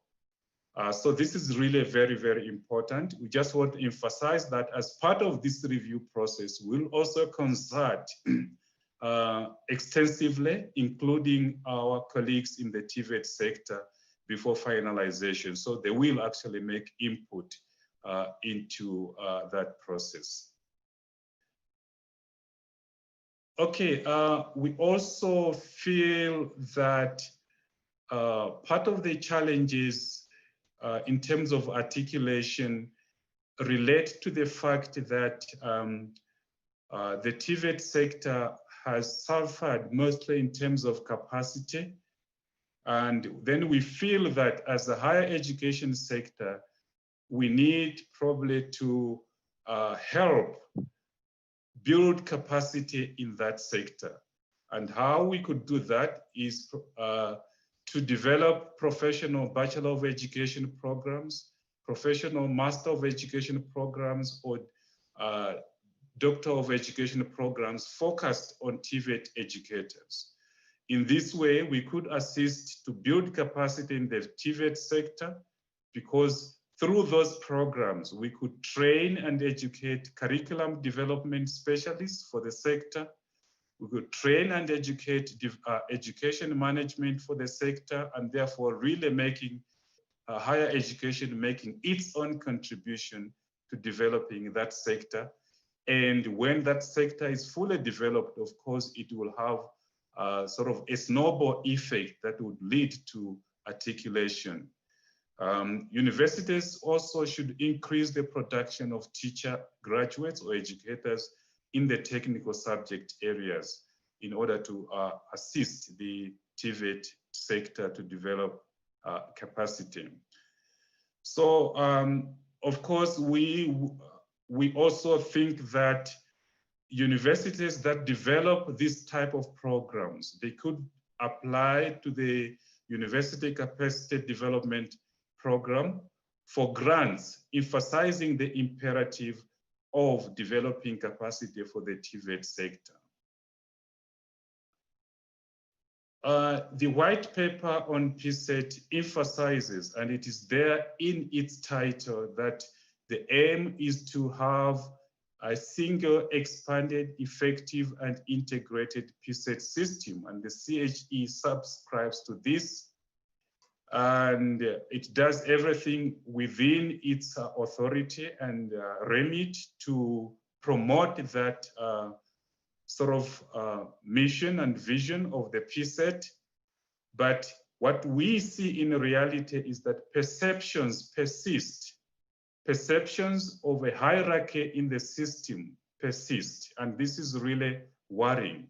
Perceptions that there is a hierarchy within the PSET institutions, from traditional universities at the apex of the pyramid to TVET and other colleges at the base. Unfortunately, perceptions always can sometimes become a reality if not interceded, if interventions are not undertaken to correct those perceptions. So those perceptions actually are leading to serious structural obstacles to articulation. And these are exacerbated by the fact that within each institutional type, we have these dichotomies of advantaged and disadvantaged institutions. So even within traditional universities, you have advantaged and disadvantaged universities. Within comprehensive universities, you have previously advantaged and previously disadvantaged, and so on. So this just complicates the picture and feeding into the perceptions that there is a hierarchy of institutions. So what we're saying as the CHE is that there is need for concerted efforts to really undo these perceptions, and with the, therefore also reform the structural arrangement so that the idea of a pyramid or a hierarchy is done off. So some ways in which this could be done, things that could be done without requiring resources, capital, and things like that is, for instance, just facilitating dialogues between and among different institutional types. And I think this is a low-hanging fruit that can be done without much resources, and the CHE would be more than willing to play its role in such dialogues to undo this type of structure and the perceived hierarchy of institutions, which, as we indicate, is an obstacle to articulation. Already colleagues have mentioned issues of research and how it is needed. It's because obviously the articulation policy itself acknowledges that articulation is a complex matter. It's a complex issue. Adoption of workable articulation practices should ideally be guided by research, but essentially not much research is conducted. Of course, we acknowledge the work that our sister body, SAQA, is doing, which is very much recommended. But we're talking about in the higher education sector, you hardly find a research unit in a university, for instance, that focuses on articulation and so on and so forth. But research is required, really. If nothing else, it's just a matter of trying to identify barriers and also barriers to articulation, and also looking at international best practices. Also research towards establishing parity of esteem between qualifications on the same NQF level, but on different sub-framework is very essential. Also research on monitoring trends are very, very important.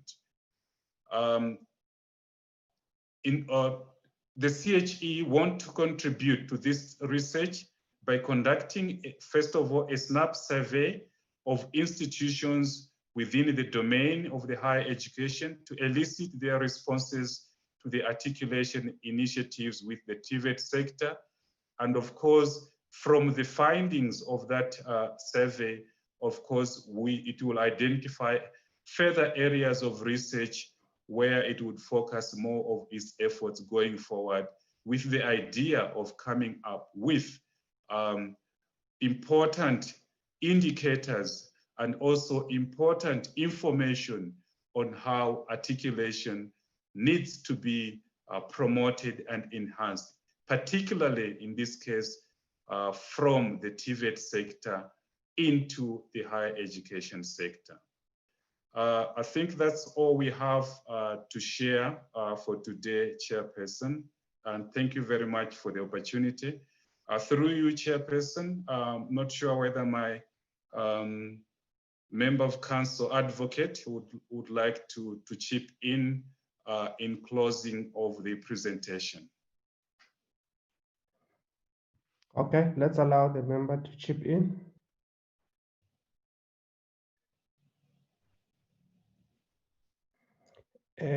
Who's here with you? Is advocate, eh? It's advocate. Yes. It's just a matter of time, yeah. Okay, advocate, let's give you the opportunity to wrap up. Yes, Chairperson, I don't have any addition into the matter, but then I would just like to say this is the presentation from CHE as it has been presented by the acting CEO. So I'm not sure, acting CEO, is Dr. Moyo want to add anything, or Mr. Bengo?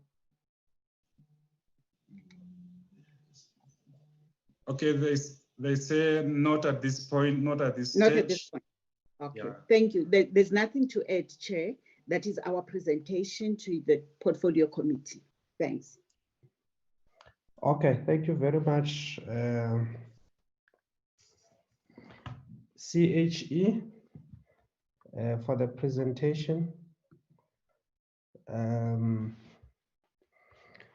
I noted that there were specific proposals that CHE was coming up with in order to try and address this question of articulation. And I'm hoping that those options and those ideas have been discussed in the working group. But from where I'm sitting, I find them to be very practical ideas as to how we can address the question of articulation. I noted the information that you provided about students who are coming from the TVET colleges who gets admitted into the universities. We're still at a very low base. I think it's just around over 1%. It's very low. And I think that points to the problem that it might be that some of the courses, some of the subjects that the students are learning at TVET colleges, they become sort of dead end in as far as continuing learning in the higher education system, in the universities and so forth. And so I think it's a matter that that working group must continue to work on. I don't know whether there are reasons why there are no regulations that regulates the admission of students in higher education institutions from TVET colleges. Is it something that is just an omission, or it's by design? Because as the presentation argues that you probably have to look at that so that you can encourage and create the policy framework for the admission of the students from the TVETs to the higher education institutions. But let me open the floor for members to engage. I know that the presentations were at a very high technical level. I think QCTO and the CHE sort of attempted to bring it at a level where it can be simplified, especially for those who are not practitioners in this area of articulation. So I think for now we do have an idea as to what are the issues in the system that needs to be attended to and how it should be attended to. But thank you all of you for your presentation. Let's get the members to engage. Honorable Litsia and Honorable Mananiso. Chair? DG? Yes, Chair, maybe just upfront so that everything is taken into context.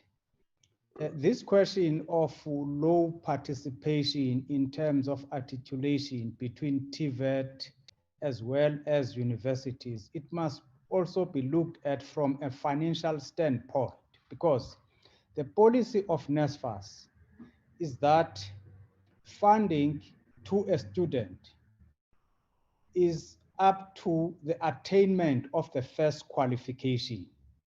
Now, having studied through NSFAS and attain a qualification at a TVET college, then it becomes a financial problem for furthering studies towards a university. There is that area of lacuna which is receiving, attention.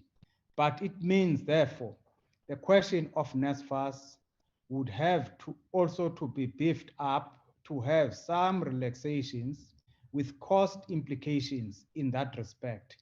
I just wanted to raise that issue also, that this is also financial amongst other things. Thank you, Chair. Okay, thank you very much. Honorable Litsie. Thank you very much, Chairperson. And maybe from the onset, I must agree with you that the presentations themselves were at a very high technical level. But something that we really appreciate from all presentations. Chair, true to what we stand for, I would like to start by by saying that true to what we stand for as this portfolio committee, as we have shown since the beginning of the 6th administration, is to give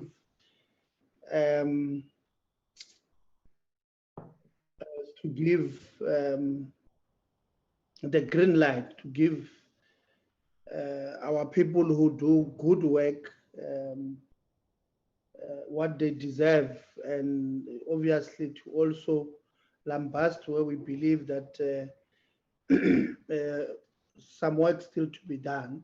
So I want to then start, Chairperson, by congratulating the department led by that DG on this particular matter for doing well. It looks like the department on this one, they've got their fingers on a pulse, and I want to congratulate the DG on this one, with all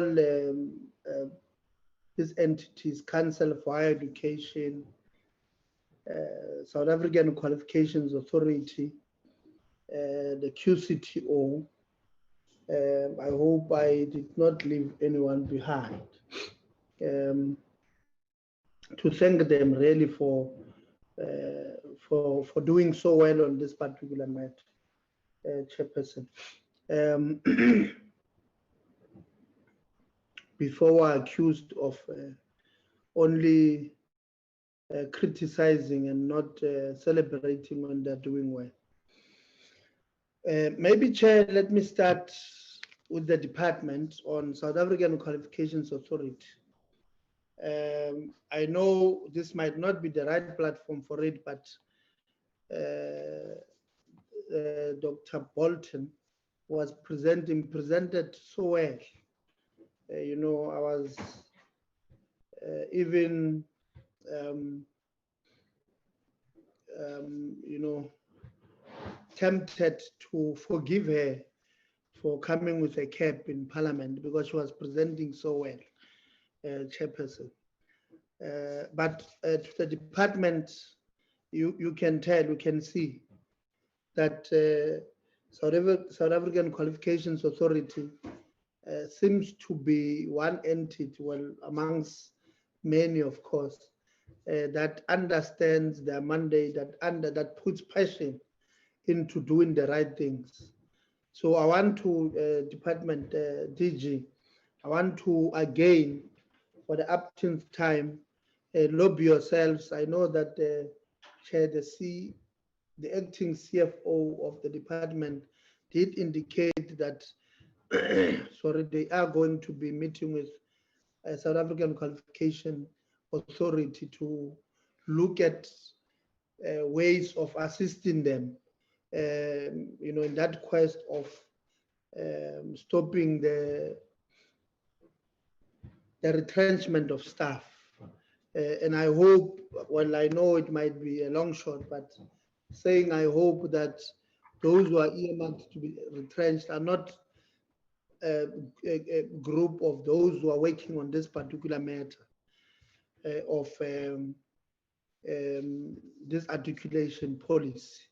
If that is the case, then it means we might have a problem moving forward, having noted that we do have now a collaboration, a sitting of some sort between these entities trying to get these things aligned.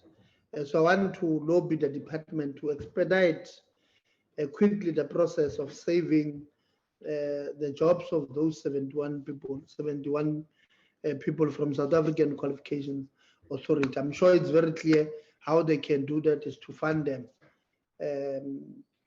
You know, and I don't think they're asking for much, Chairperson. So I thought maybe I must start there. because it's extremely important to be consistent in what we believe in. Chair, when a learner completes matric, they then have NQF level 4, but then because they are not accepted at other institutions of higher learning for some reason or the other, some go to TVET colleges, some go to sit at home and then ultimately gets opportunities to study through CETAs, and the certification they get there is NQF level 2. And I don't think this makes sense. It was moving from NQF level 4 to NQF level 2. In my mind, I might be wrong. In my mind, it's not progression, even though this might be a vocational. But for me, it's not progression. And I would like to get a comment from everybody concerned about this part.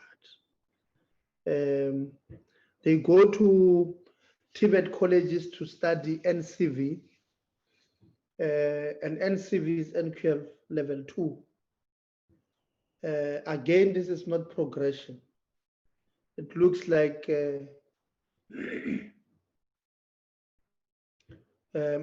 you know, they are regressing because moving from 4 to 2, I don't see how it can be understood to be furthering studies when you are moving from a higher NQF level to a lower NQF level. So my question would be, is it possible for those who are doing NCV to be then accredited for having completed matric NQF level 4, so that they don't do everything that these other ones are doing, who could not finish grade 10, which is NQF level 2. So is it possible that those who have completed matric will expedite the process of putting in together a system that will credit those who have finished grade 12?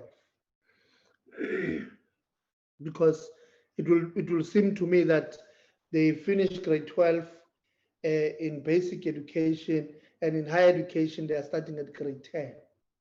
So for me, it doesn't make sense, and I want to admit that I might be wrong in my understanding, because like I've said earlier on,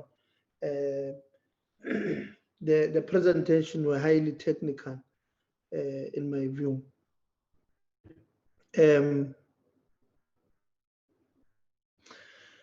What happens in an event a student, chair, or a worker is denied articulation to a certain learning pathway, whether horizontal or vertical? Can the institution be held accountable for denying such student articulation? Because many TVET colleges complain about this lack of articulation. And how can we make sure, and I know I might be putting them on a spot, something I don't want to do, but how can we make sure that this articulation does not remain a policy guideline only, but it's actually implemented across the education system, and this is not restricted to a relationship between one college and a university, as I think it was QCTO, acting CEO, who said some universities and colleges, because of brusque up mentality, they can then have a relationship with one another and not with the rest.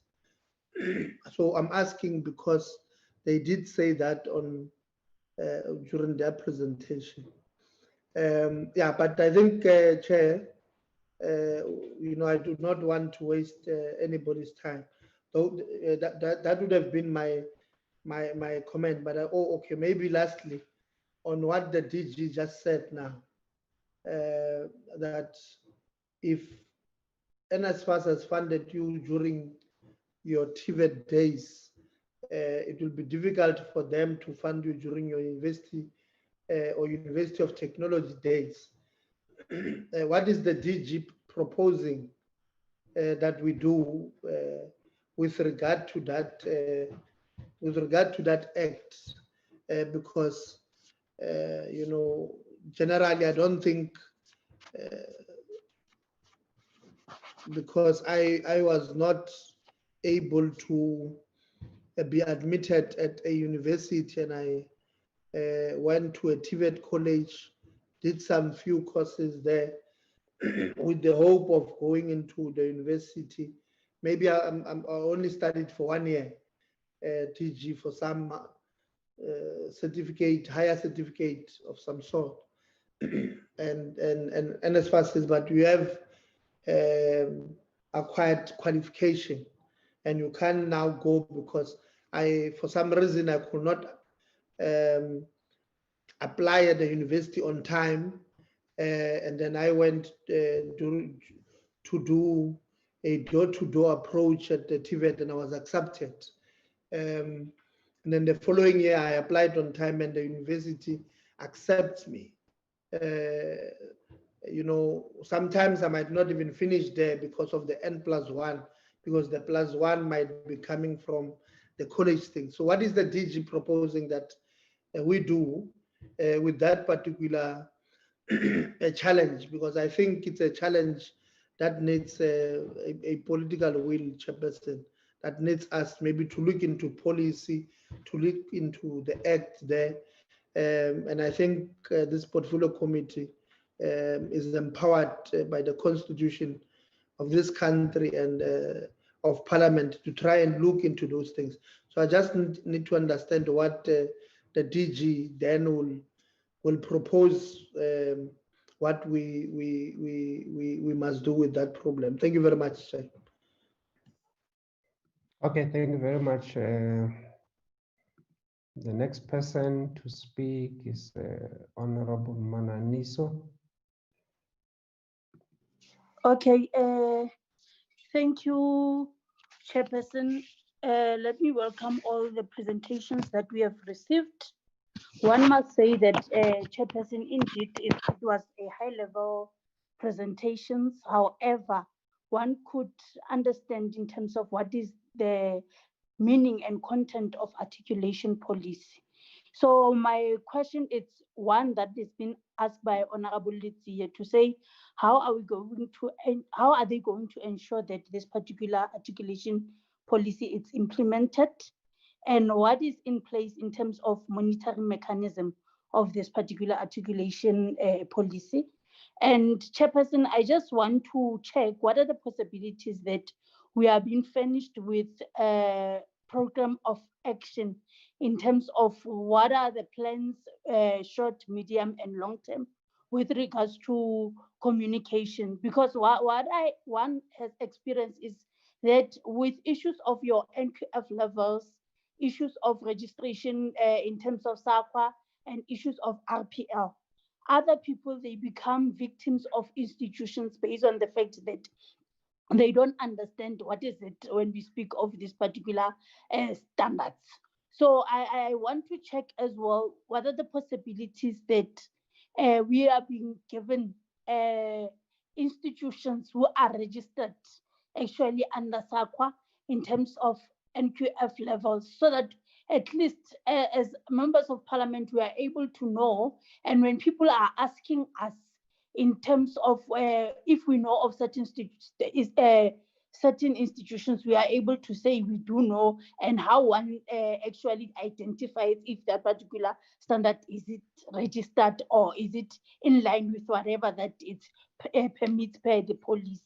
And Chairperson, as Honorable Lizzie have said, one must say that this particular 4 entities, they are doing well, and we must as well acknowledge and appreciate the work that is being done by them, so that when we come hard as well, when they are not working as supposed to, they are able to even check themselves on the fact that we are acknowledging their work that they are doing.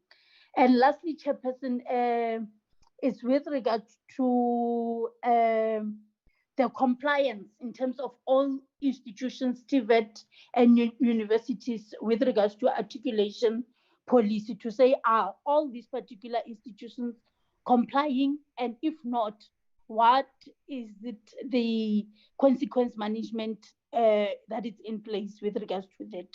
Thank you, Chairperson. Okay, thank you, Honorable Mananiso. Babu, no.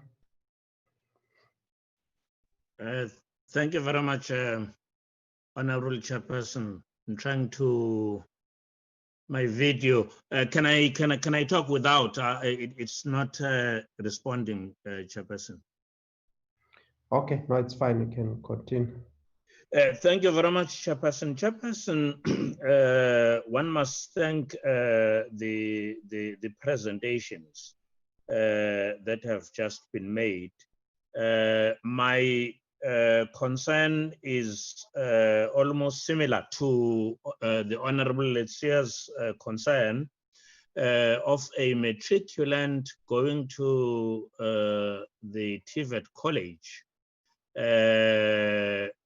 living with a matric certificate, which is NQF level 4, to study for that number of years and end up exiting with a certificate which is still at the same level 4.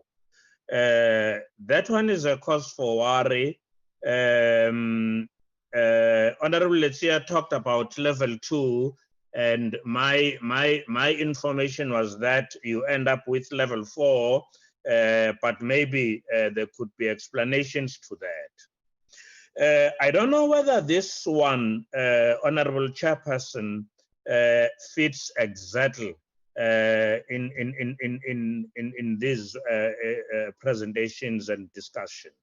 There are these colleges which the matriculants go to, some of which are not South African based. Yes, they are South African based, but they are foreign colleges. Now the student studies in this college, having done matric, spends about 3 years and lives with what is called a diploma. And this diploma, if you look at it, it's NQF level 5. And my understanding is that a diploma should be at NQF level 6. And when inquiries are made, the student is told that, well, the certificate will still, there's still going to be an application for conversion into level 6. As if in my mind, the levels here in South Africa and maybe somewhere else abroad, like in London, to be specific with an example, are not the same. The same certificate, same standard that the student has reached, only needs to go to be converted elsewhere, and then it comes with a 6. I don't know whether this one I'm putting it clearly, but I think Julie will understand what I'm saying. The information, Chairperson, the third and the last thing. The information, I don't know. There must be a way for the information to reach people who need it the most, both the learners and parents, for them to be able to make proper choices. Because what we have seen and heard here is that there are quite a number of choices. It's not as if you get in there the standards that you will be exiting with will always be low. It looks to me like there is information missing outside, which should be user-friendly to both students and the parents to assist the nation. I just wish to end there, Honorable Chairperson. Thank you very much. Okay, thank you very much, Honorable Ngowo. I think those are the comments from the members and the questions that have been raised. I think generally there is an appreciation of the work that has been done on articulation by the members, and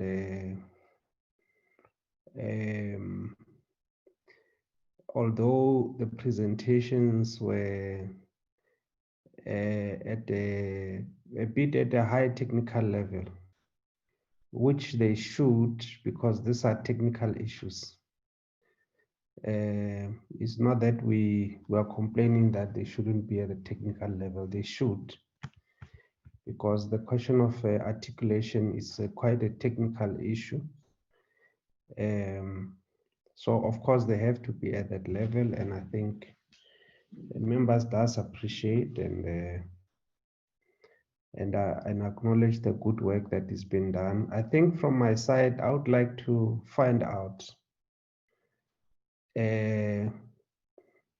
when are we expecting to have finality in terms of the work, the discussions in the working group, as reported by CHE, in looking at all the various options that you shared with us, some of which for me where I'm sitting makes sense, because I think it identifies the gaps that exist and the possible barriers to articulation.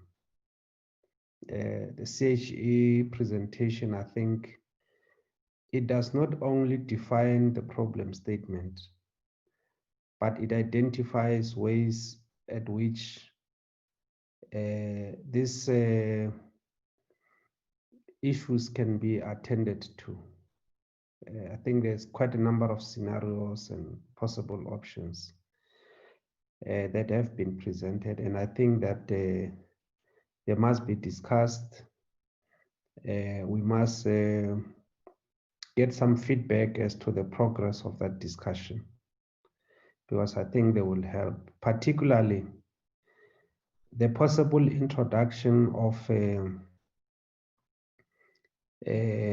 regulations for admission of TVET college students, for instance, in higher education institution, which from what we have been presented with, that seem to be lacking, and it might contribute.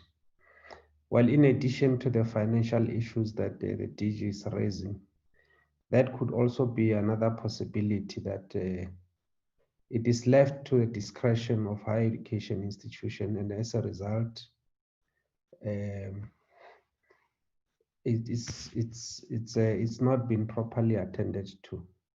It's not regulated, so to speak. And you see, we're trying to address a perception, which I don't even think that it is a perception. I think it is a reality that in the hierarchy of institutions, in the landscape of PSET, university sits at the top, and somewhere the TVETs and then the CET sits somewhere down at the bottom. And therefore it becomes prestigious for a student to go to the university and study. And also these universities are also not the same. They're historically advantaged and historically disadvantaged universities. So if I am a student, I've studied at UCT, I've studied at UP, I've studied at Stellenbosch, I've studied at VETS. So I'm sitting at the pinnacle of the hierarchy of the system. And therefore, even in the labor market, the qualifications that I've obtained, that I'm presenting, will be, the likelihood of me being employed is quite high than the person who's coming from another university, historically disadvantaged. Worse if that person comes from the TVET. So in the hierarchy, that reality persists. I don't even want to say that it is a perception. And you see it goes against the message that the government has been articulating in the past, that we must make TVET colleges the institutions of choice. So it must not be that when the students are not admitted at the universities, then they make the TVET colleges their last resort. But the current scenario is such that TVET colleges will continue to remain the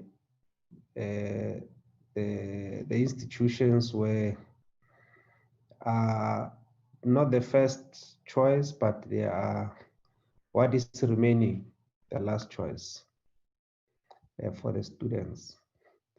And the discussions that we are having, I think, must be able to help us to transition from this historical legacy, where we have not been putting too much attention on the TVET system, but we have been looking more at the universities. Of course, I'm not suggesting that this must happen at the disadvantage of the universities. No, I'm saying that they must be given equal attention. We must invest more resources in the TVET colleges so that they are on the same level. But also the student must have the knowledge that when I enter, it doesn't matter where you enter, but you can move across. You can exit the TVET college and move into the universities and to further the studies, because I agree that TVET colleges prepares the students for the world of work. But the students may make a choice not to enter the labor market, but to continue with the studies, so that that students accumulate more knowledge, has got more technical knowledge and theoretical knowledge, which will be obtained at the university, so that by the time when the student enter the labor market, that student is properly prepared and properly trained for the labor market. So that system must be, there must be a deliberate effort to make sure that that is enabled, which is currently the problem. And I think that we must move beyond defining the problem and enter into the realm of confronting the issue and finding solutions, which is what I think this working group must be seized with. So I would just like to find out if how long is it gonna take? If necessary, maybe just give us the timelines so that we can then hold you accountable for the timelines, because we want everybody else to work towards finding the solution and at some point come back to brief the portfolio committee as to what is the progress that is being made. Okay, so let's maybe let's start from where we ended and then we will end with the department. Can we start with a CHE and then we go to QCTO and then SAQA and then the department? Any comment from the CHE? Thanks, Chair. I think we have heard you, Honorable Chairperson, and we have also heard the other honorable members of the committee. All the points that have been made are actually valid. We have taken them, we have taken note of them. And of course, some of the issues, of course, are within our remit that we can focus on. But of course, others are within the remit of other sister bodies and stakeholder groups, which of course they will focus on. In terms of the working group, like I indicated when I started my presentation, it's really still at the early stage, but of course it has managed to identify what the problem is, in other words, and define it, and also try to identify the barriers and where it is right now, like you saw in the presentation, is really to look at what needs to be done. And the ideas we presented are early ideas. Of course, they need to be researched into and also canvassed and consulted with other stakeholders before we can come up with concrete sort of recommendations to say, I think these are recommendations whose feasibility we have tested and assessed, and therefore we give them to you as concrete recommendations to take forward. And that work, Chairperson, of course, will take a couple of months.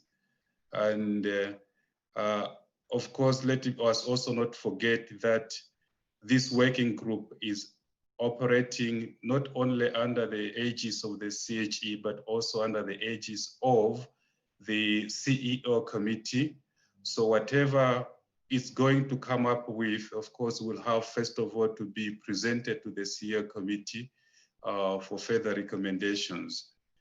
And all these structures that I've mentioned, they have their own timetables in terms of meetings and so on and so forth. So realistically, Chairperson, Honorable Chairperson, taking into consideration the due process that all these things have to go through, obviously it will only happen in the next financial year. We're only remaining with 4 months to the current financial year to come to an end. But considering the work that is need to be done in terms of the research and so on, and also getting whatever recommendations are going to come out of that through the structures for approval, the ones that I've mentioned, it cannot be done in the next 4 months. It will only be possible in the next financial year, Chair. The other stuff that you have mentioned, we are really in total agreement, looking at, like I indicated at the very beginning of our presentation, the CHE's position when it comes to articulation is that it's not something that will just happen on its own. We all have to play our bit, play our respective roles to happen. And we are therefore very pleased that we're working cooperatively with the department and other stakeholders to this end. And this is the point that you, Chairperson, and of course the committee emphasizing, that this is not a problem that only one entity or one organ can address, because it's a system-wide issue, system-wide challenge that all of us have to cooperate and partner one another to develop solutions to. The issue of a hierarchy, yes, we said it's a perception, but Chairperson, you have indicated that I think it's more than a perception. We agree with that. If perceptions are not changed quick enough, they take their own turn, they take their own, they become reality, like you have indicated. So we will, of course, like indicated, suggested in the slides, encourage the issue of dialogue between amongst ourselves, but also including the different institutions, because it is really from that type of dialogues that we should be able to come together with a message that we can communicate to everyone, to all stakeholders, to try to change the perceptions.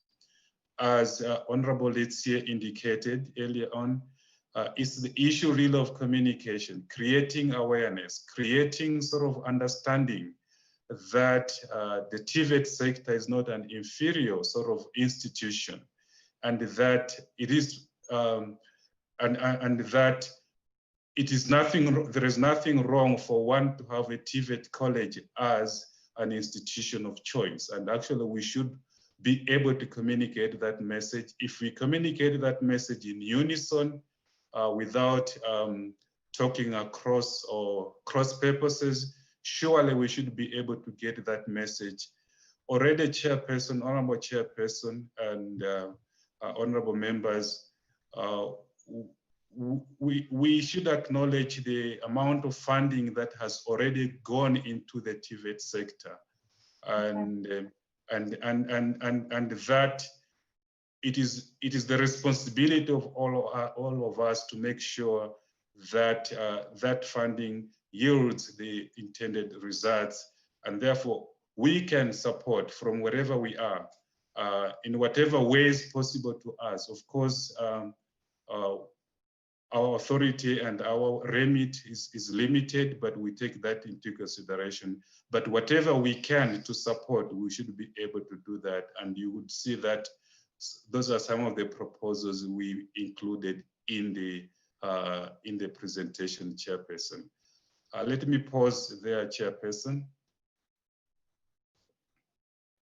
Okay, thank you. Can we, Advocate, you want to say something? Are you fine? I am fine, thank you, Chairperson. Okay. All right, can you go to QCTO? Thank you, Honorable Chair. Chair, just a few lines to comment on what has been raised by our portfolio committee. Chair, number one is funding of our occupational qualifications are still a challenge. If the minister, when he determines the funding for the TVET or CET program qualification mix, include our qualifications, that will be really appreciated by QCTO. So funding in our case, our qualifications are not funded as the mainstream qualifications in the TVET colleges. Secondly, Chair, there was a question raised about a learner at NQF level 4, then going back into NQF level 2. Occupational qualifications are scaffolded type of qualifications, Chair. You find that an exit level is NQF level 4, but there's NQF level 2, NQF level 3 in the qualification itself. What needs to happen to learners like these? Because the objective of this learner going to the TVET, the learner wants to exit with NQF level 4, which is what a learner has obtained. But it's a bit different because now it's in the vocational stream. This learner, we need to implement articulation. We need to implement the CAT policy, where a learner is recognized. Instead of starting at NQF level 2, a learner enters at NQF level 3. Our qualifications have got those possibilities. As I made mention that most of the RPL at the National Learner Record Database in SAQA is through our qualifications chair. We need, through the task team chair, the monitoring process that we need to strengthen so that when we come back, chair, we are in a position to provide a response on the implementation of articulation. At the moment, it is a theoretical type of implementation. Let me give an example on our qualifications. Each qualification that we register at SAQA has got articulation possibilities. Is that implemented? It still leaves to be seen because we have not heard of where a learner articulates from NQF level 4 with an occupational qualifications into CHE. And lastly, Chair, policies that we already have in QCTO is the RPL policy, and we are implementing it. The assessment policy, the CAT policy will soon be published. We just have to finalize our own articulation policy, which is not yet at the moment a hindrance because we utilize the national policy. These are things I picked up during the discussion, Chair, and I hope QCTO will ensure that when we implement and our qualifications are funded, we'll definitely come back to the portfolio committee with something that is tangible in terms of articulation. Thank you, Chair. Okay, thank you very much. Mr. Zungu, are you covered? Chair, yes, I am covered by the acting CEO. just to probably emphasize on the issue of funding for the occupational programs. I think in my opening remarks, I did indicate that there is some kind of misalignment because the PQM for the TVETs, it doesn't just look at the two exchequer programs or the state-funded programs, which is NCV as well as NATED, but it goes beyond that to offer occupational programs.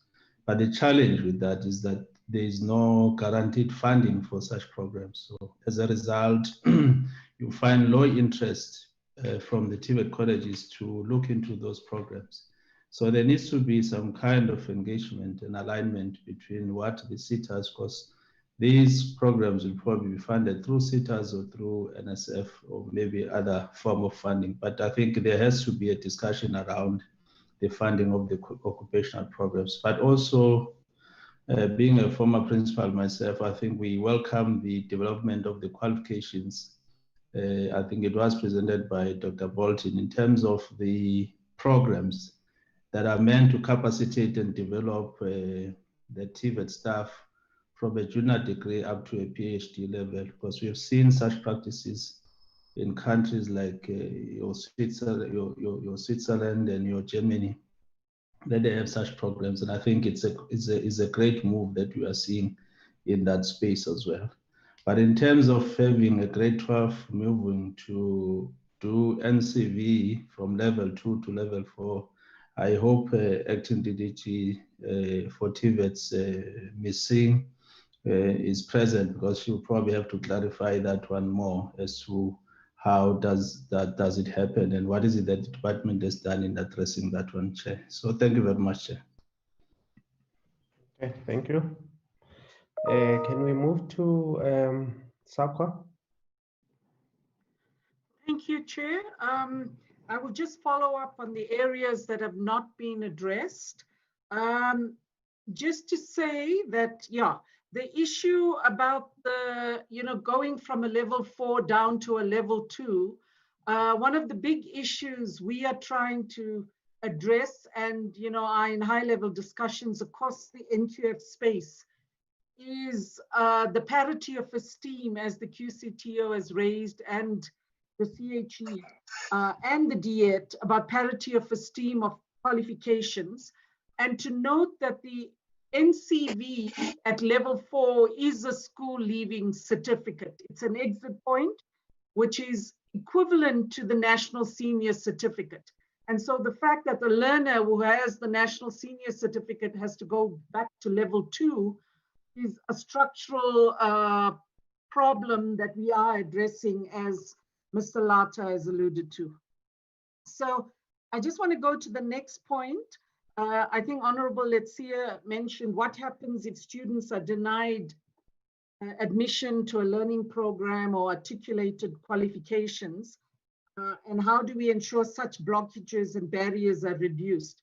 A while ago, SAQA was asked to offer advice to the minister and a position paper about creating an ombud function. And we did submit it. It's an articulation ombud function to address this very issue.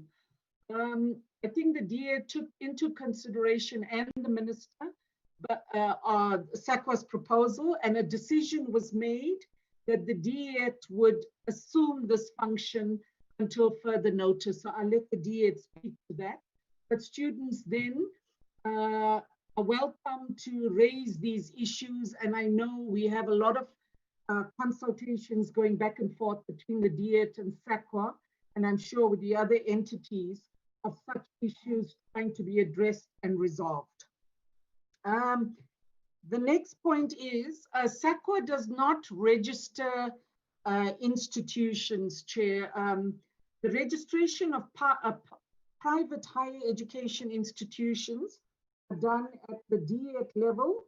Accreditation is done by the CHE if it is a higher education qualification. I think the question spoke to that by Honorable Jane. But what we do is, and what we have, and we, this is available to the public, is a registration of all South African qualifications that are currently available to be offered. These are national qualifications. This is on our National Learner Records database. And what is available on that is who are the providers accredited by the various quality councils to offer those qualifications. And if you visit our website, that information is available. It also provides very key information regarding articulation pathways, possible, learning pathways, and articulation pathways, and who offers those programs to encourage lifelong learning for the learners. In terms of the question by Honorable Ngobo, I think foreign qualifications and foreign colleges operating in South Africa is a very vexing problem we're trying to deal with, because there are a lot of fly-by-night providers that promise a lot to the learners but fail to deliver. So what we really encourage learners and their parents and their families is to please check with SAQA, especially in relation to foreign colleges and their offering. Is this an authentic institution? Are they registered in whichever country of origin that they're offering the qualifications from? Are these programs accredited and is part of the national system in that country? And if that is the case, if they do take the qualification, then if it's not a South African qualification registered on the NQF, it is considered a foreign qualification. They can then ask for it to be evaluated by SAQA, and we would evaluate it and place it on the South African NQF. It is because the naming conventions in different countries vary, Chair. So other countries might not use the same nomenclature we use, or qualification types differ. So a 3-year diploma might be at a different level, but in South Africa, you have what we call a higher education qualifications framework. We have diplomas registered at level 6, the 2-year, and a diploma at level 7, and we have advanced diplomas, and now we would be introducing that at the OQSF. So the way we evaluate foreign qualifications, Chair, is we look at a similar program offering a qualification in the South African NQF. We then compare the syllabi and the curriculum. We look at all the modules and the outcome statements and the level descriptors, and then we will place it on the South African NQF. It does not mean if it is called a diploma in that country, it will have the same status. Lastly, Chair, I think it is really important to point out that a school leaving certificate, if a learner has not gained entry-level points into a higher education qualification, a university degree, there are alternative routes. It does not mean that student's aspiration has ended. I think it's really important to point out, and I think Heidi mentioned it from SAQA in her presentation, Dr. Bolton, that the NQF level 5 space, which is an intersection of all 3 sub-frameworks of the NQF, is the most critical space as an access point. And what this means is there is a lot of higher diplomas, which are foundational programs that you can take at level 5, even if you don't meet the admission requirements to get into university at level 4. And through that is an alternative access point into university education if the learner so desires.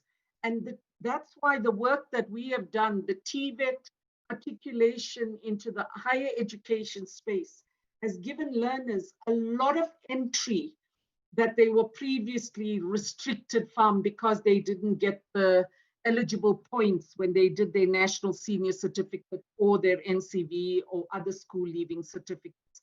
So it's such a critical space, Chair. SAQA has done that research. We know there is good practice. We would like to take it to scale.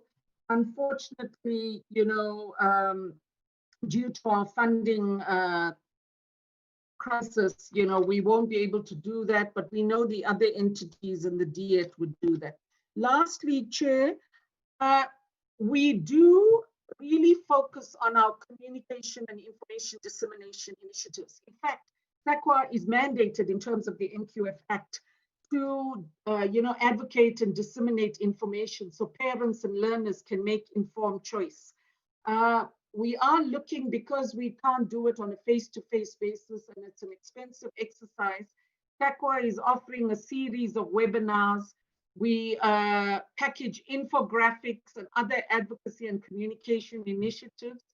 And we hope to continue to do that, inform the public and advise the public to make informed choices. I'll stop there, Chair. Thank you very much. I don't know if my chair wants to add anything. Chair of SAQA, is there anything to add? Nothing. Thank you, Chair. Nothing to add.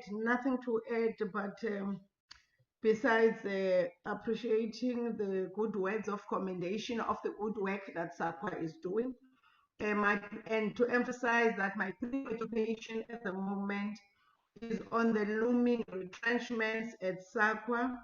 Honorable Mr. Letier gave me hope that something could be happening behind closed doors in terms of trying to salvage SAQA from the looming situation. Thank you, Chair. Okay, thank you very much, Chair. We were assured by the department, when was it, yesterday, that there will be a meeting with yourselves to try and resolve this problem.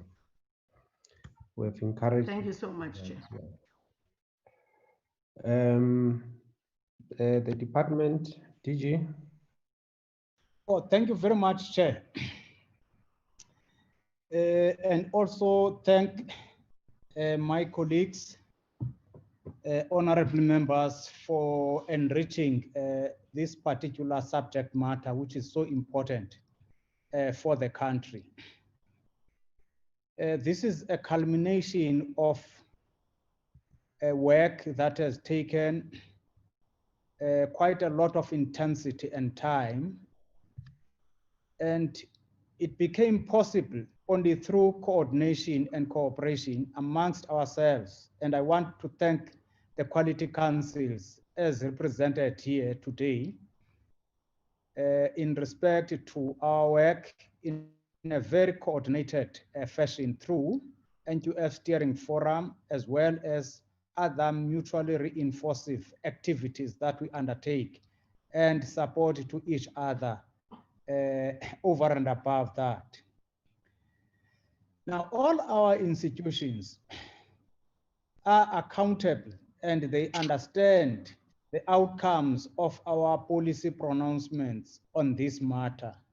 And there is no institution that would decline a registration or admission of a student from a TVET college on the basis that that student is coming from a TVET college.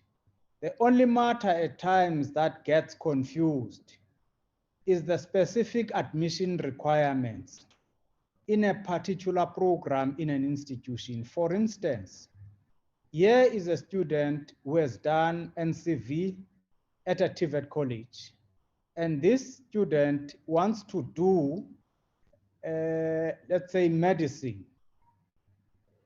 Now, in medicine, a requirement for admission there, we have to pass maths, for an example, at 70%. And this student has passed maths at, let's say, 55%.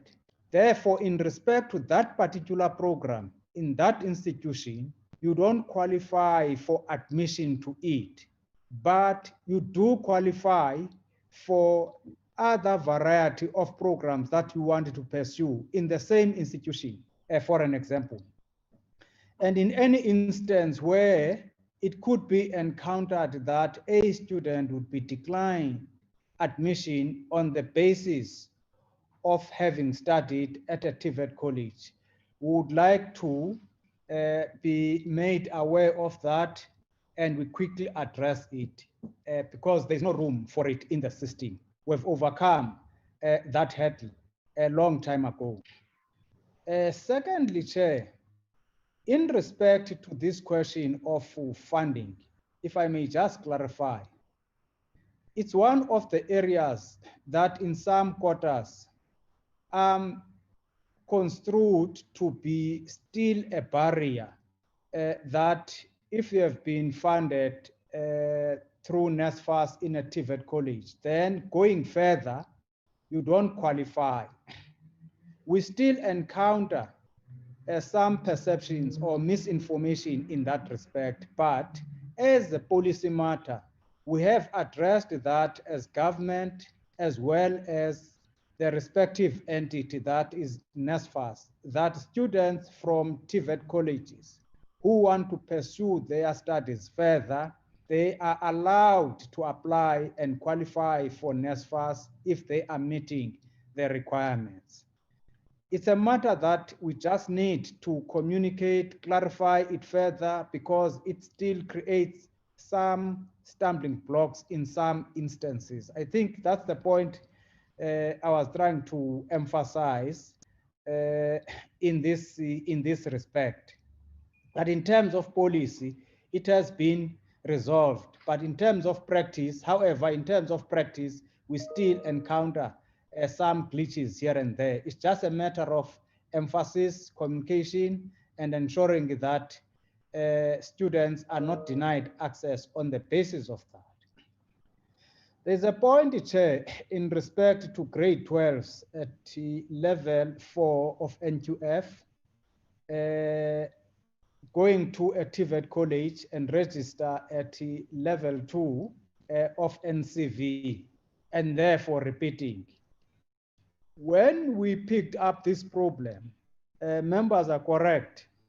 It was about 60% or so of students in NCV in TVET colleges were actually students who have gone up to matric. And one of our responses in addressing this particular matter was that we need a multi-pronged approach in addressing this matter. One, the question of career guidance becomes important. Secondly, the question of empowering the academic boards in TVET colleges to actually give proper guidance to students who come to TVET colleges to register, because there are other programs other than NCV that a student who is qualified for grade 12 can actually pursue in a TVET college, either in the form of a diploma or other relevant qualification at a TVET college level. And those interventions, I think they have actually helped to reduce the repetition of that kind. I think by now it may even be less than 20% if it's still happening. But Vele or Aruna can come in and clarify it. I don't have latest figures in that respect.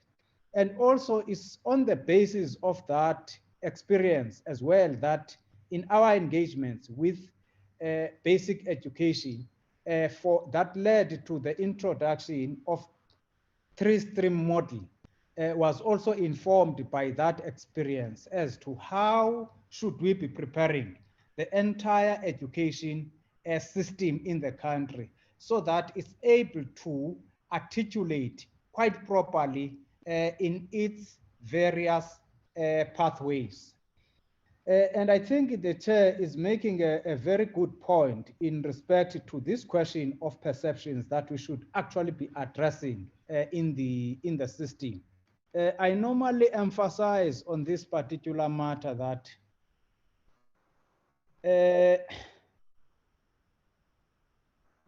this issue of perception is a matter that we all need to take quite seriously. In individual institutions, in individual colleges, and every individual place where teaching and learning is taking place.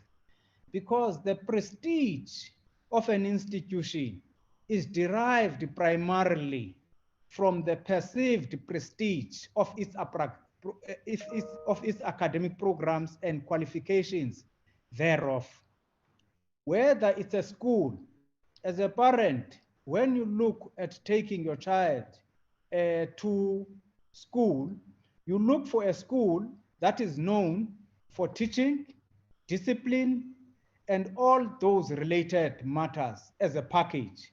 So the question of perception is not necessarily exclusively experienced in the post-school education and training system. But however, there is a point in respect to the classification that has happened over the years, that if you're having a degree, you wear that gown and that hat, you are the top of the cream. But if you go to a college, you acquire a certificate, you are second class or third class. There is that perception. And I think honorable members, in particular the chair, the emphasis that you are making on this particular point is quite spot on, and it's a matter that we have to collaborate in addressing in the entire system, right from an institutional level up. So I would like perhaps, with your permission, Chair, if we as well as Vele or Aruna, who may want to come in, to be afforded an opportunity. Thank you very much, Chair. Okay, thank you very much. Okay, Dai, Dr. Parker. Thank you very much, Honourable Chair. Honourable Chair, I think it's been a very, very interesting seminar, and thank you very much for arranging it so that we could hear the full range of presentations from the department and the entities. There's one thing I think that I would like to add. I mean, everything else has been said, but it's just around our perception as well of the NQF. One of the things we all need to really understand is that qualifications have a purpose, and each qualification, you know, is linked to For example, if you're either going to be in the world of work, going to a TVET qualification, you're going to do a university qualification, etc. And it has its own function in its own right. And that means that when somebody does a particular qualification, like for example, myself, I've gone all the way up to a PhD and I'm at level 10 of the NQF. If I wanted to do a different qualification in a different field, I wouldn't necessarily go and do a PhD in it. It would depend on what it is. I could do a second PhD if it was something linked to the knowledge area that I already had expertise in. But for example, if I decided I wanted to take up plumbing, I'd probably have to go back, join a TVET college, even though I'd come from a university, and start at level 3 on the NQF in order to gain those skills and that knowledge that's specific to that particular area. And I do think that sometimes this perception that if you've got a particular level of an NQF, you necessarily have to go up a ladder somewhere is also something that we have to deal with in the general public as well. So people understand that you know, you can have, for example, a level 4 and go into another level 4. It's just sideways articulation. It's the purpose of the qualification that really matters. So that's the only thing I would like to add. Otherwise, thank you very much for the very great engagement. Thank you. Okay, thank you, Aruna. It's very Chairperson. Ms. Aruna Singh has rushed off to another meeting that started at 12:30. She asked me to just give a quick response on the metric to NCV issue. Ideally, a student with a grade 12 or a national senior certificate should not at all go and enroll for NCV. And as indicated by the DG, there has been efforts from the department to discourage that, that practice. Circumstances of students do sometimes occur that a student who has completed an NSC or a National Senior Certificate without certain subjects that relates to a vocational qualification in the NCV or a vocational stream or program in the NCV might want to pursue that program. For instance, a student who was doing the so-called general subjects in the NSC, 3 languages or 2 languages with geography and let's say agriculture and so on, might change their mind after completing matric and maybe have an interest in something vocational like instrumentation or electrical instrumentation and things like that. That student would not have acquired the knowledge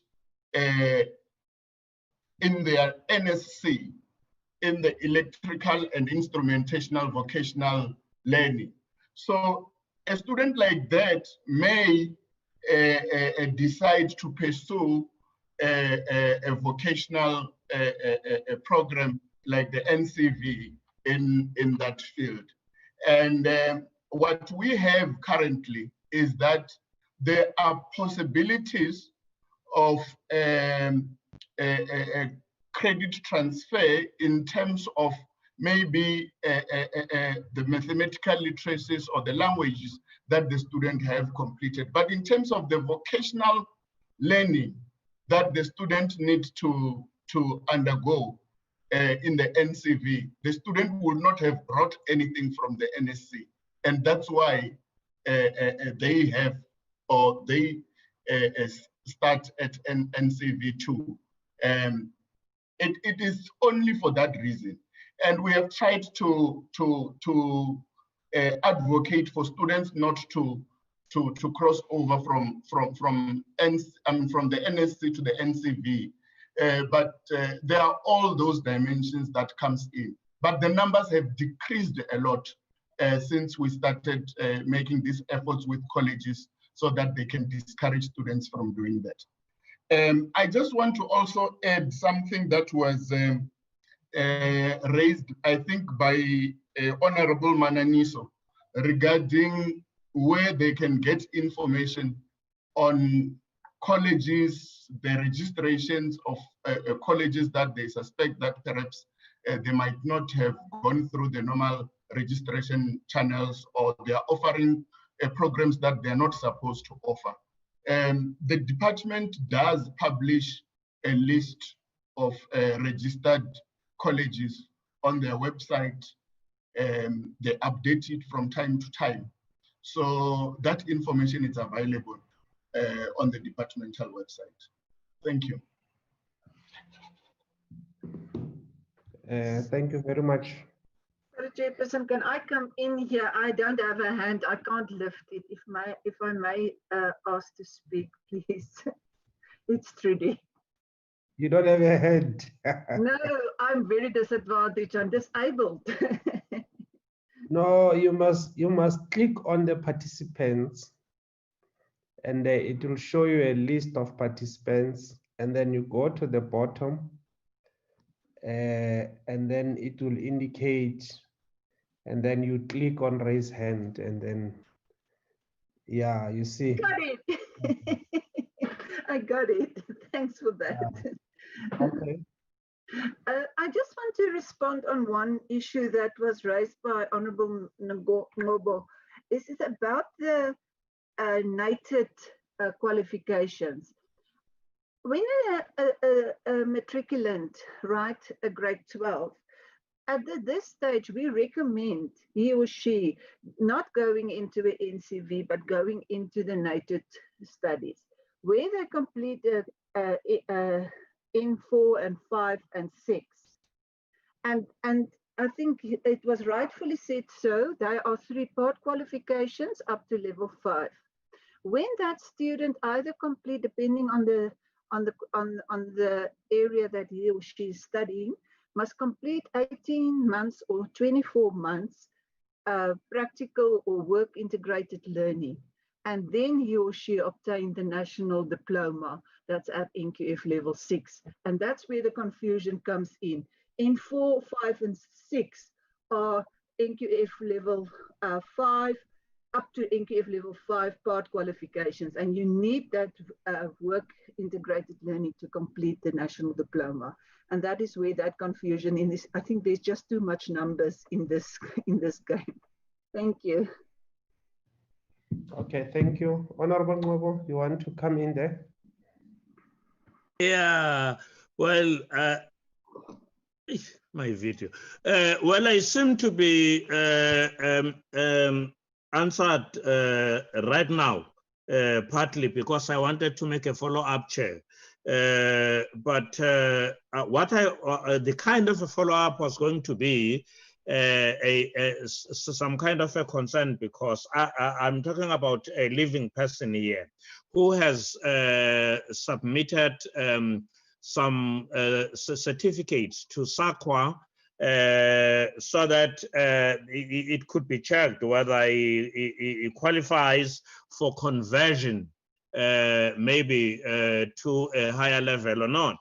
But my suspicion was that maybe it's because of COVID-19, because it has taken about 6 months, but I think we're already in COVID-19 around March or April, something like that. Unless it's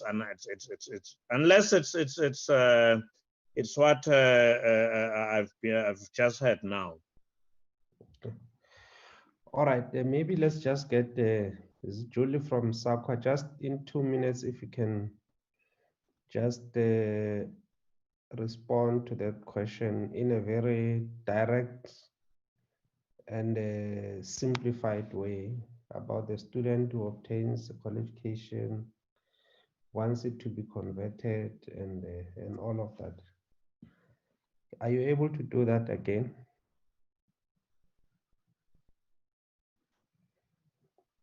Where is the acting CEO of SAQA?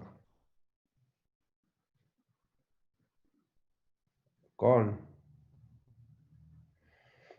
Okay, so we'll ask the Secretariat to ask them to respond to that question in writing, Honorable Ngo. It looks like they are off the platform already. Thank you, Chair. All right, I think let's just wrap up the meeting. I think it has been a very good engagement. Sorry, Chair. Julie just got kicked out of the session. Otherwise, we will convey the message that she should respond in writing. Okay. Sorry. All right. All right. Okay, so maybe in writing it can be easily explained so that all the members can have an understanding of that. I think we've come to the end of this meeting. It was a very good one. It's for the first time that this committee discusses this question of articulation, which we have been picking up during our engagement. And it's not such an easy matter, as you can see. It's quite technical,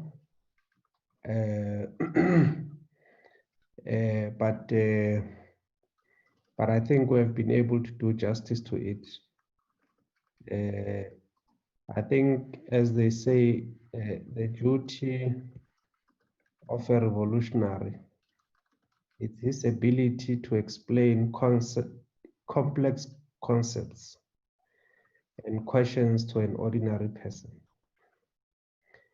So it doesn't matter how complex the issue is.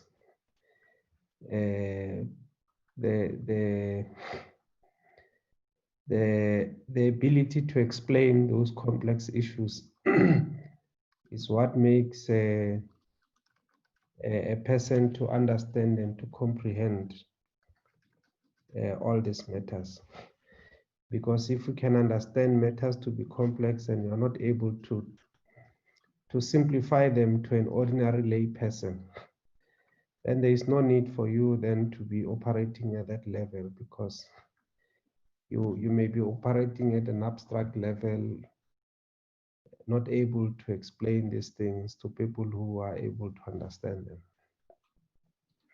So we are public representatives. We deal with the people who have elected us. It is our duty to comprehend these complex questions and to go out and to explain them. And that's why we do exist. And so I think we have done justice to that. We will await a report from the working group. I had CHE indicating that they won't be able, it requires enough time to do it, and therefore they may do it in the next financial year, which is fine. I think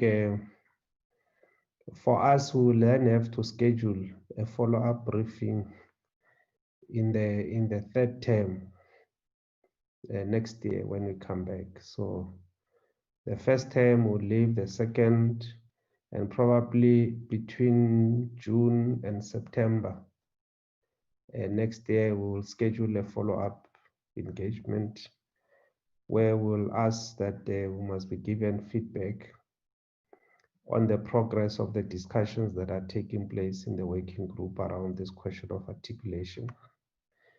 And probably we might have to schedule another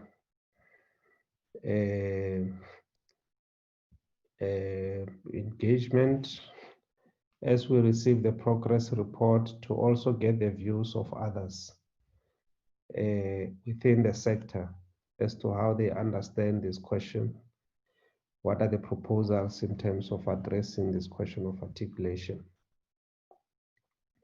Because it is real, it is affecting the students as we speak today.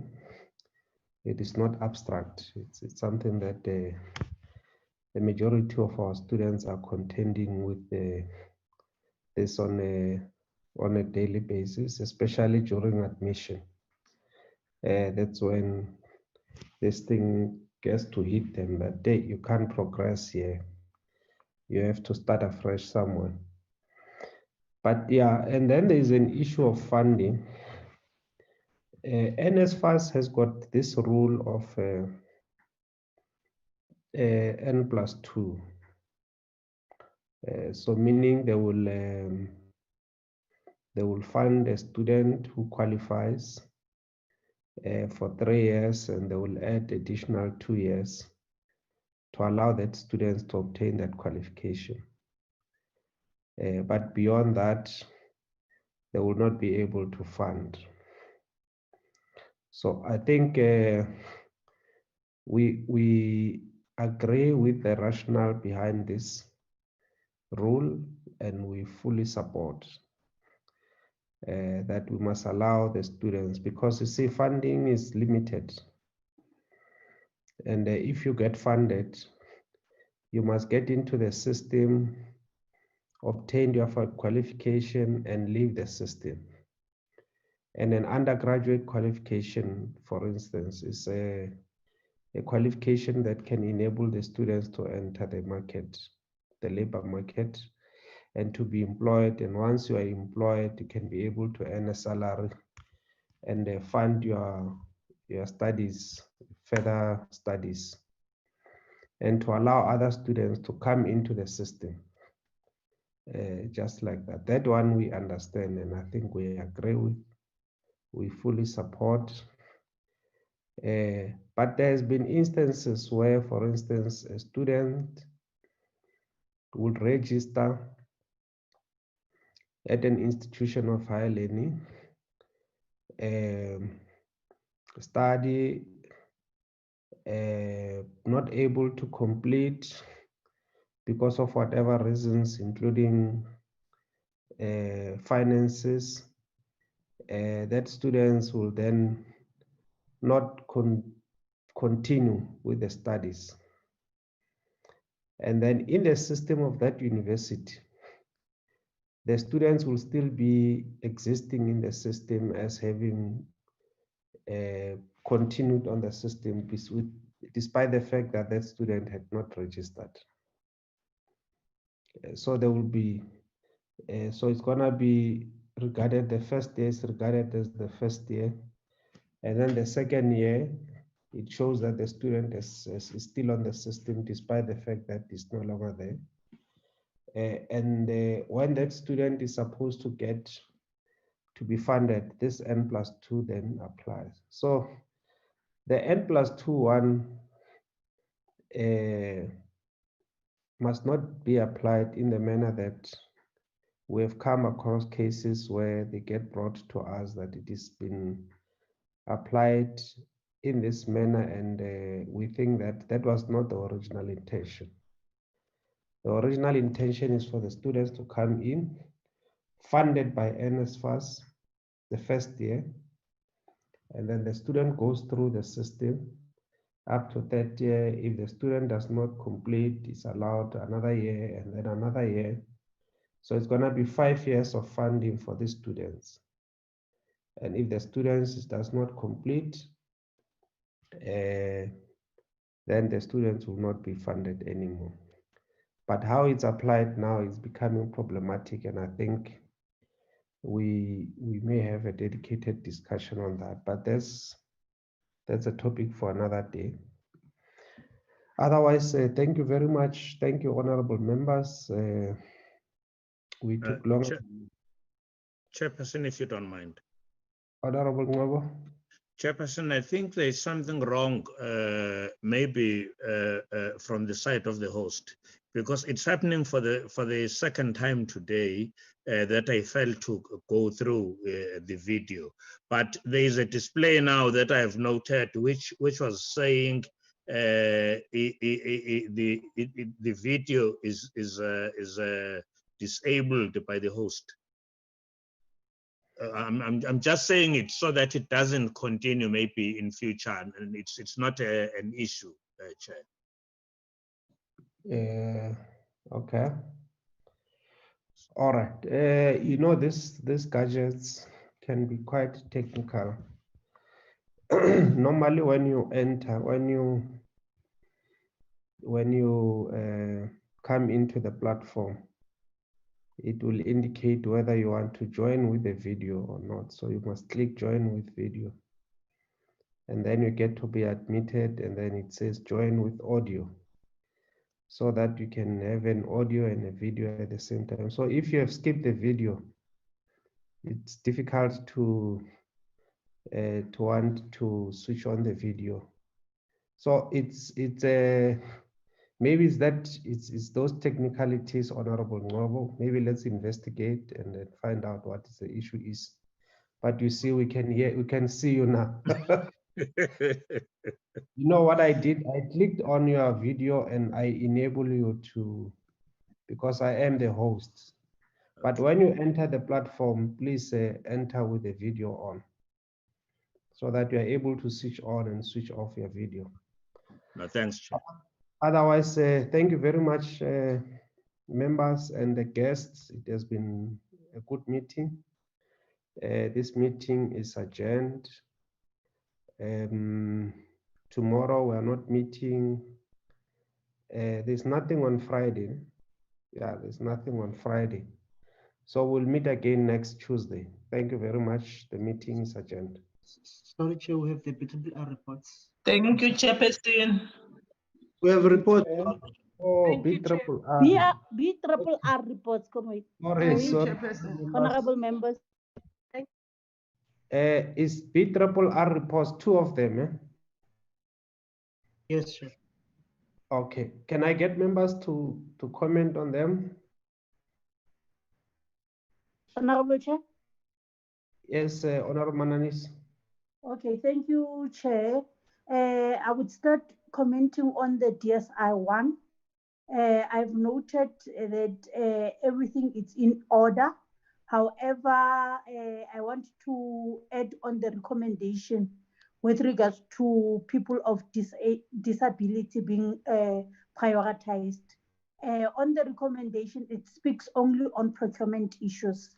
However, as the portfolio committee, we have noted that and made emphasis on the issue that issues of people with disability must be taken in consideration in all aspects of the sector, not only on the issues of supply chain management.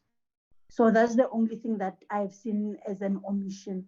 So I herewith adopt the report.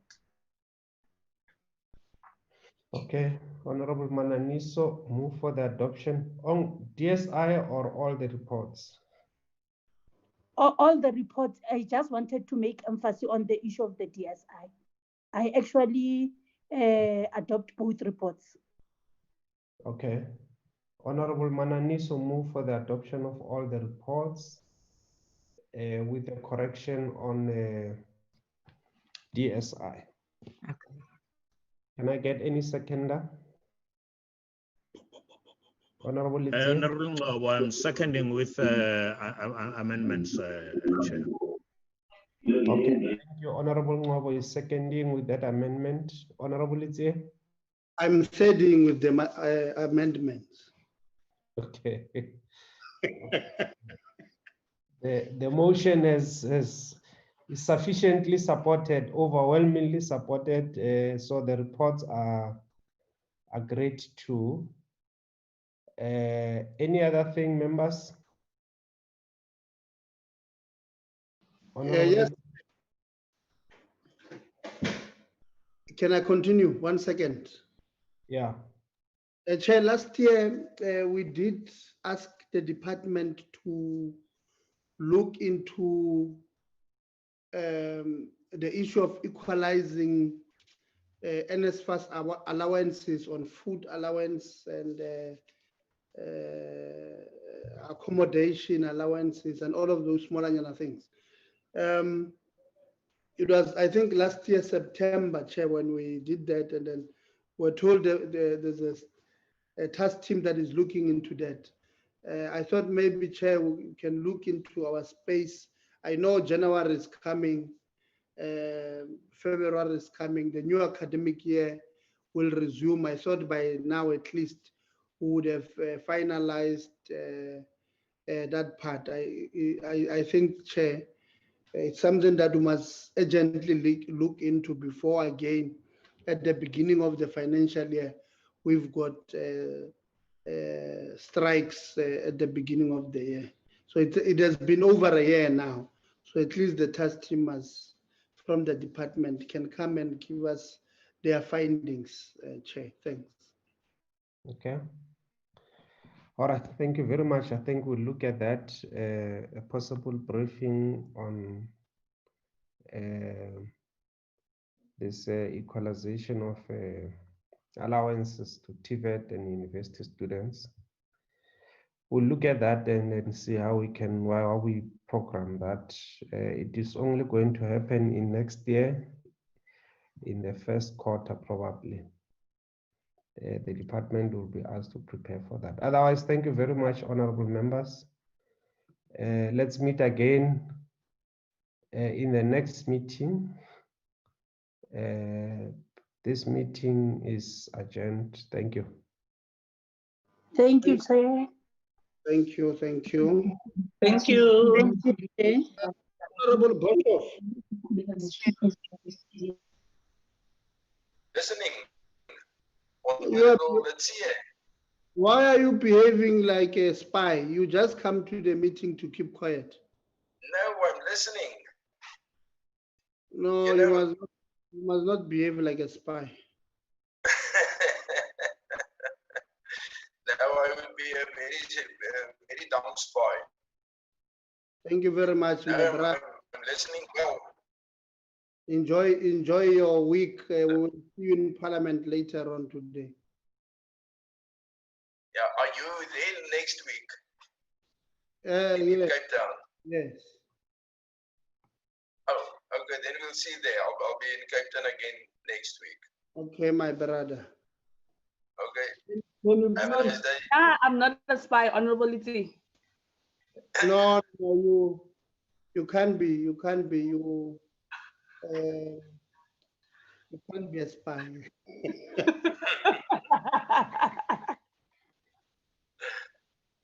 Honorable Bishop, you must go and support the reports as they are presented soon. Eh? I'll closely listen to your advice.